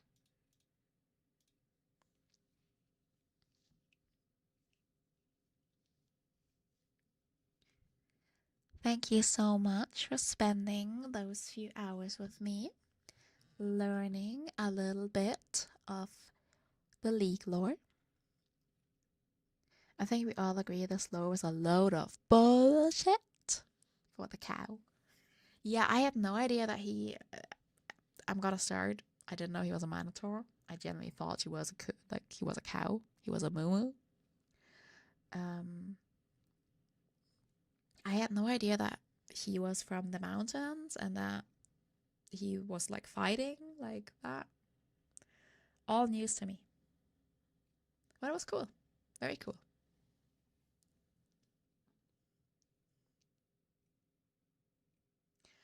The mole hunts you. Alright. My kitties are expecting me. Yeah, Lulu, I'm finishing. Lulu, let's find someone to raid, okay? Let's find someone to raid, Lulu. How about that? You find someone to raid for me, Lulu? I very much appreciate that, sweetie pie. I love you. I love you, Lulu. I love you very much. You and your brother. You're so important to me.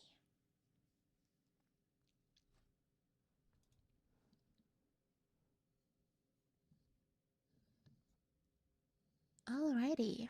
I'm just gonna head into some more ASMR because why not? First ASMR VTuber that I see, guys. Nope.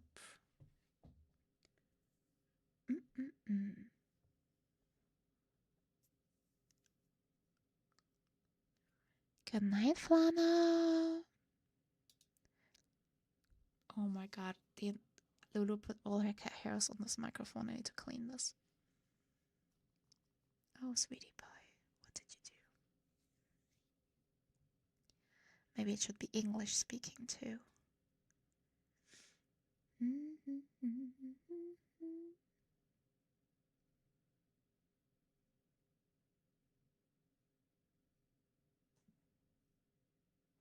I can't find anyone. God damn it. Let me look for someone else then. This is hard. Since I'm not in the ASMR market, I don't really know who to go for.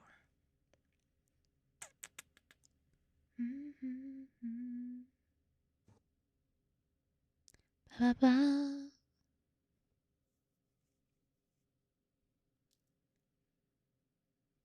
Oh, Evelyn just started. They're playing Honkai. It's been a while since I raided into Evelyn. Let's do that. They just started. Alright. Again, thank you so much for today. If you really, really liked it, please give that feedback, because it's a new stream segment and I like doing it. But obviously if the majority is not really up for it, I need to know. Alright. One big smooch without cat hair.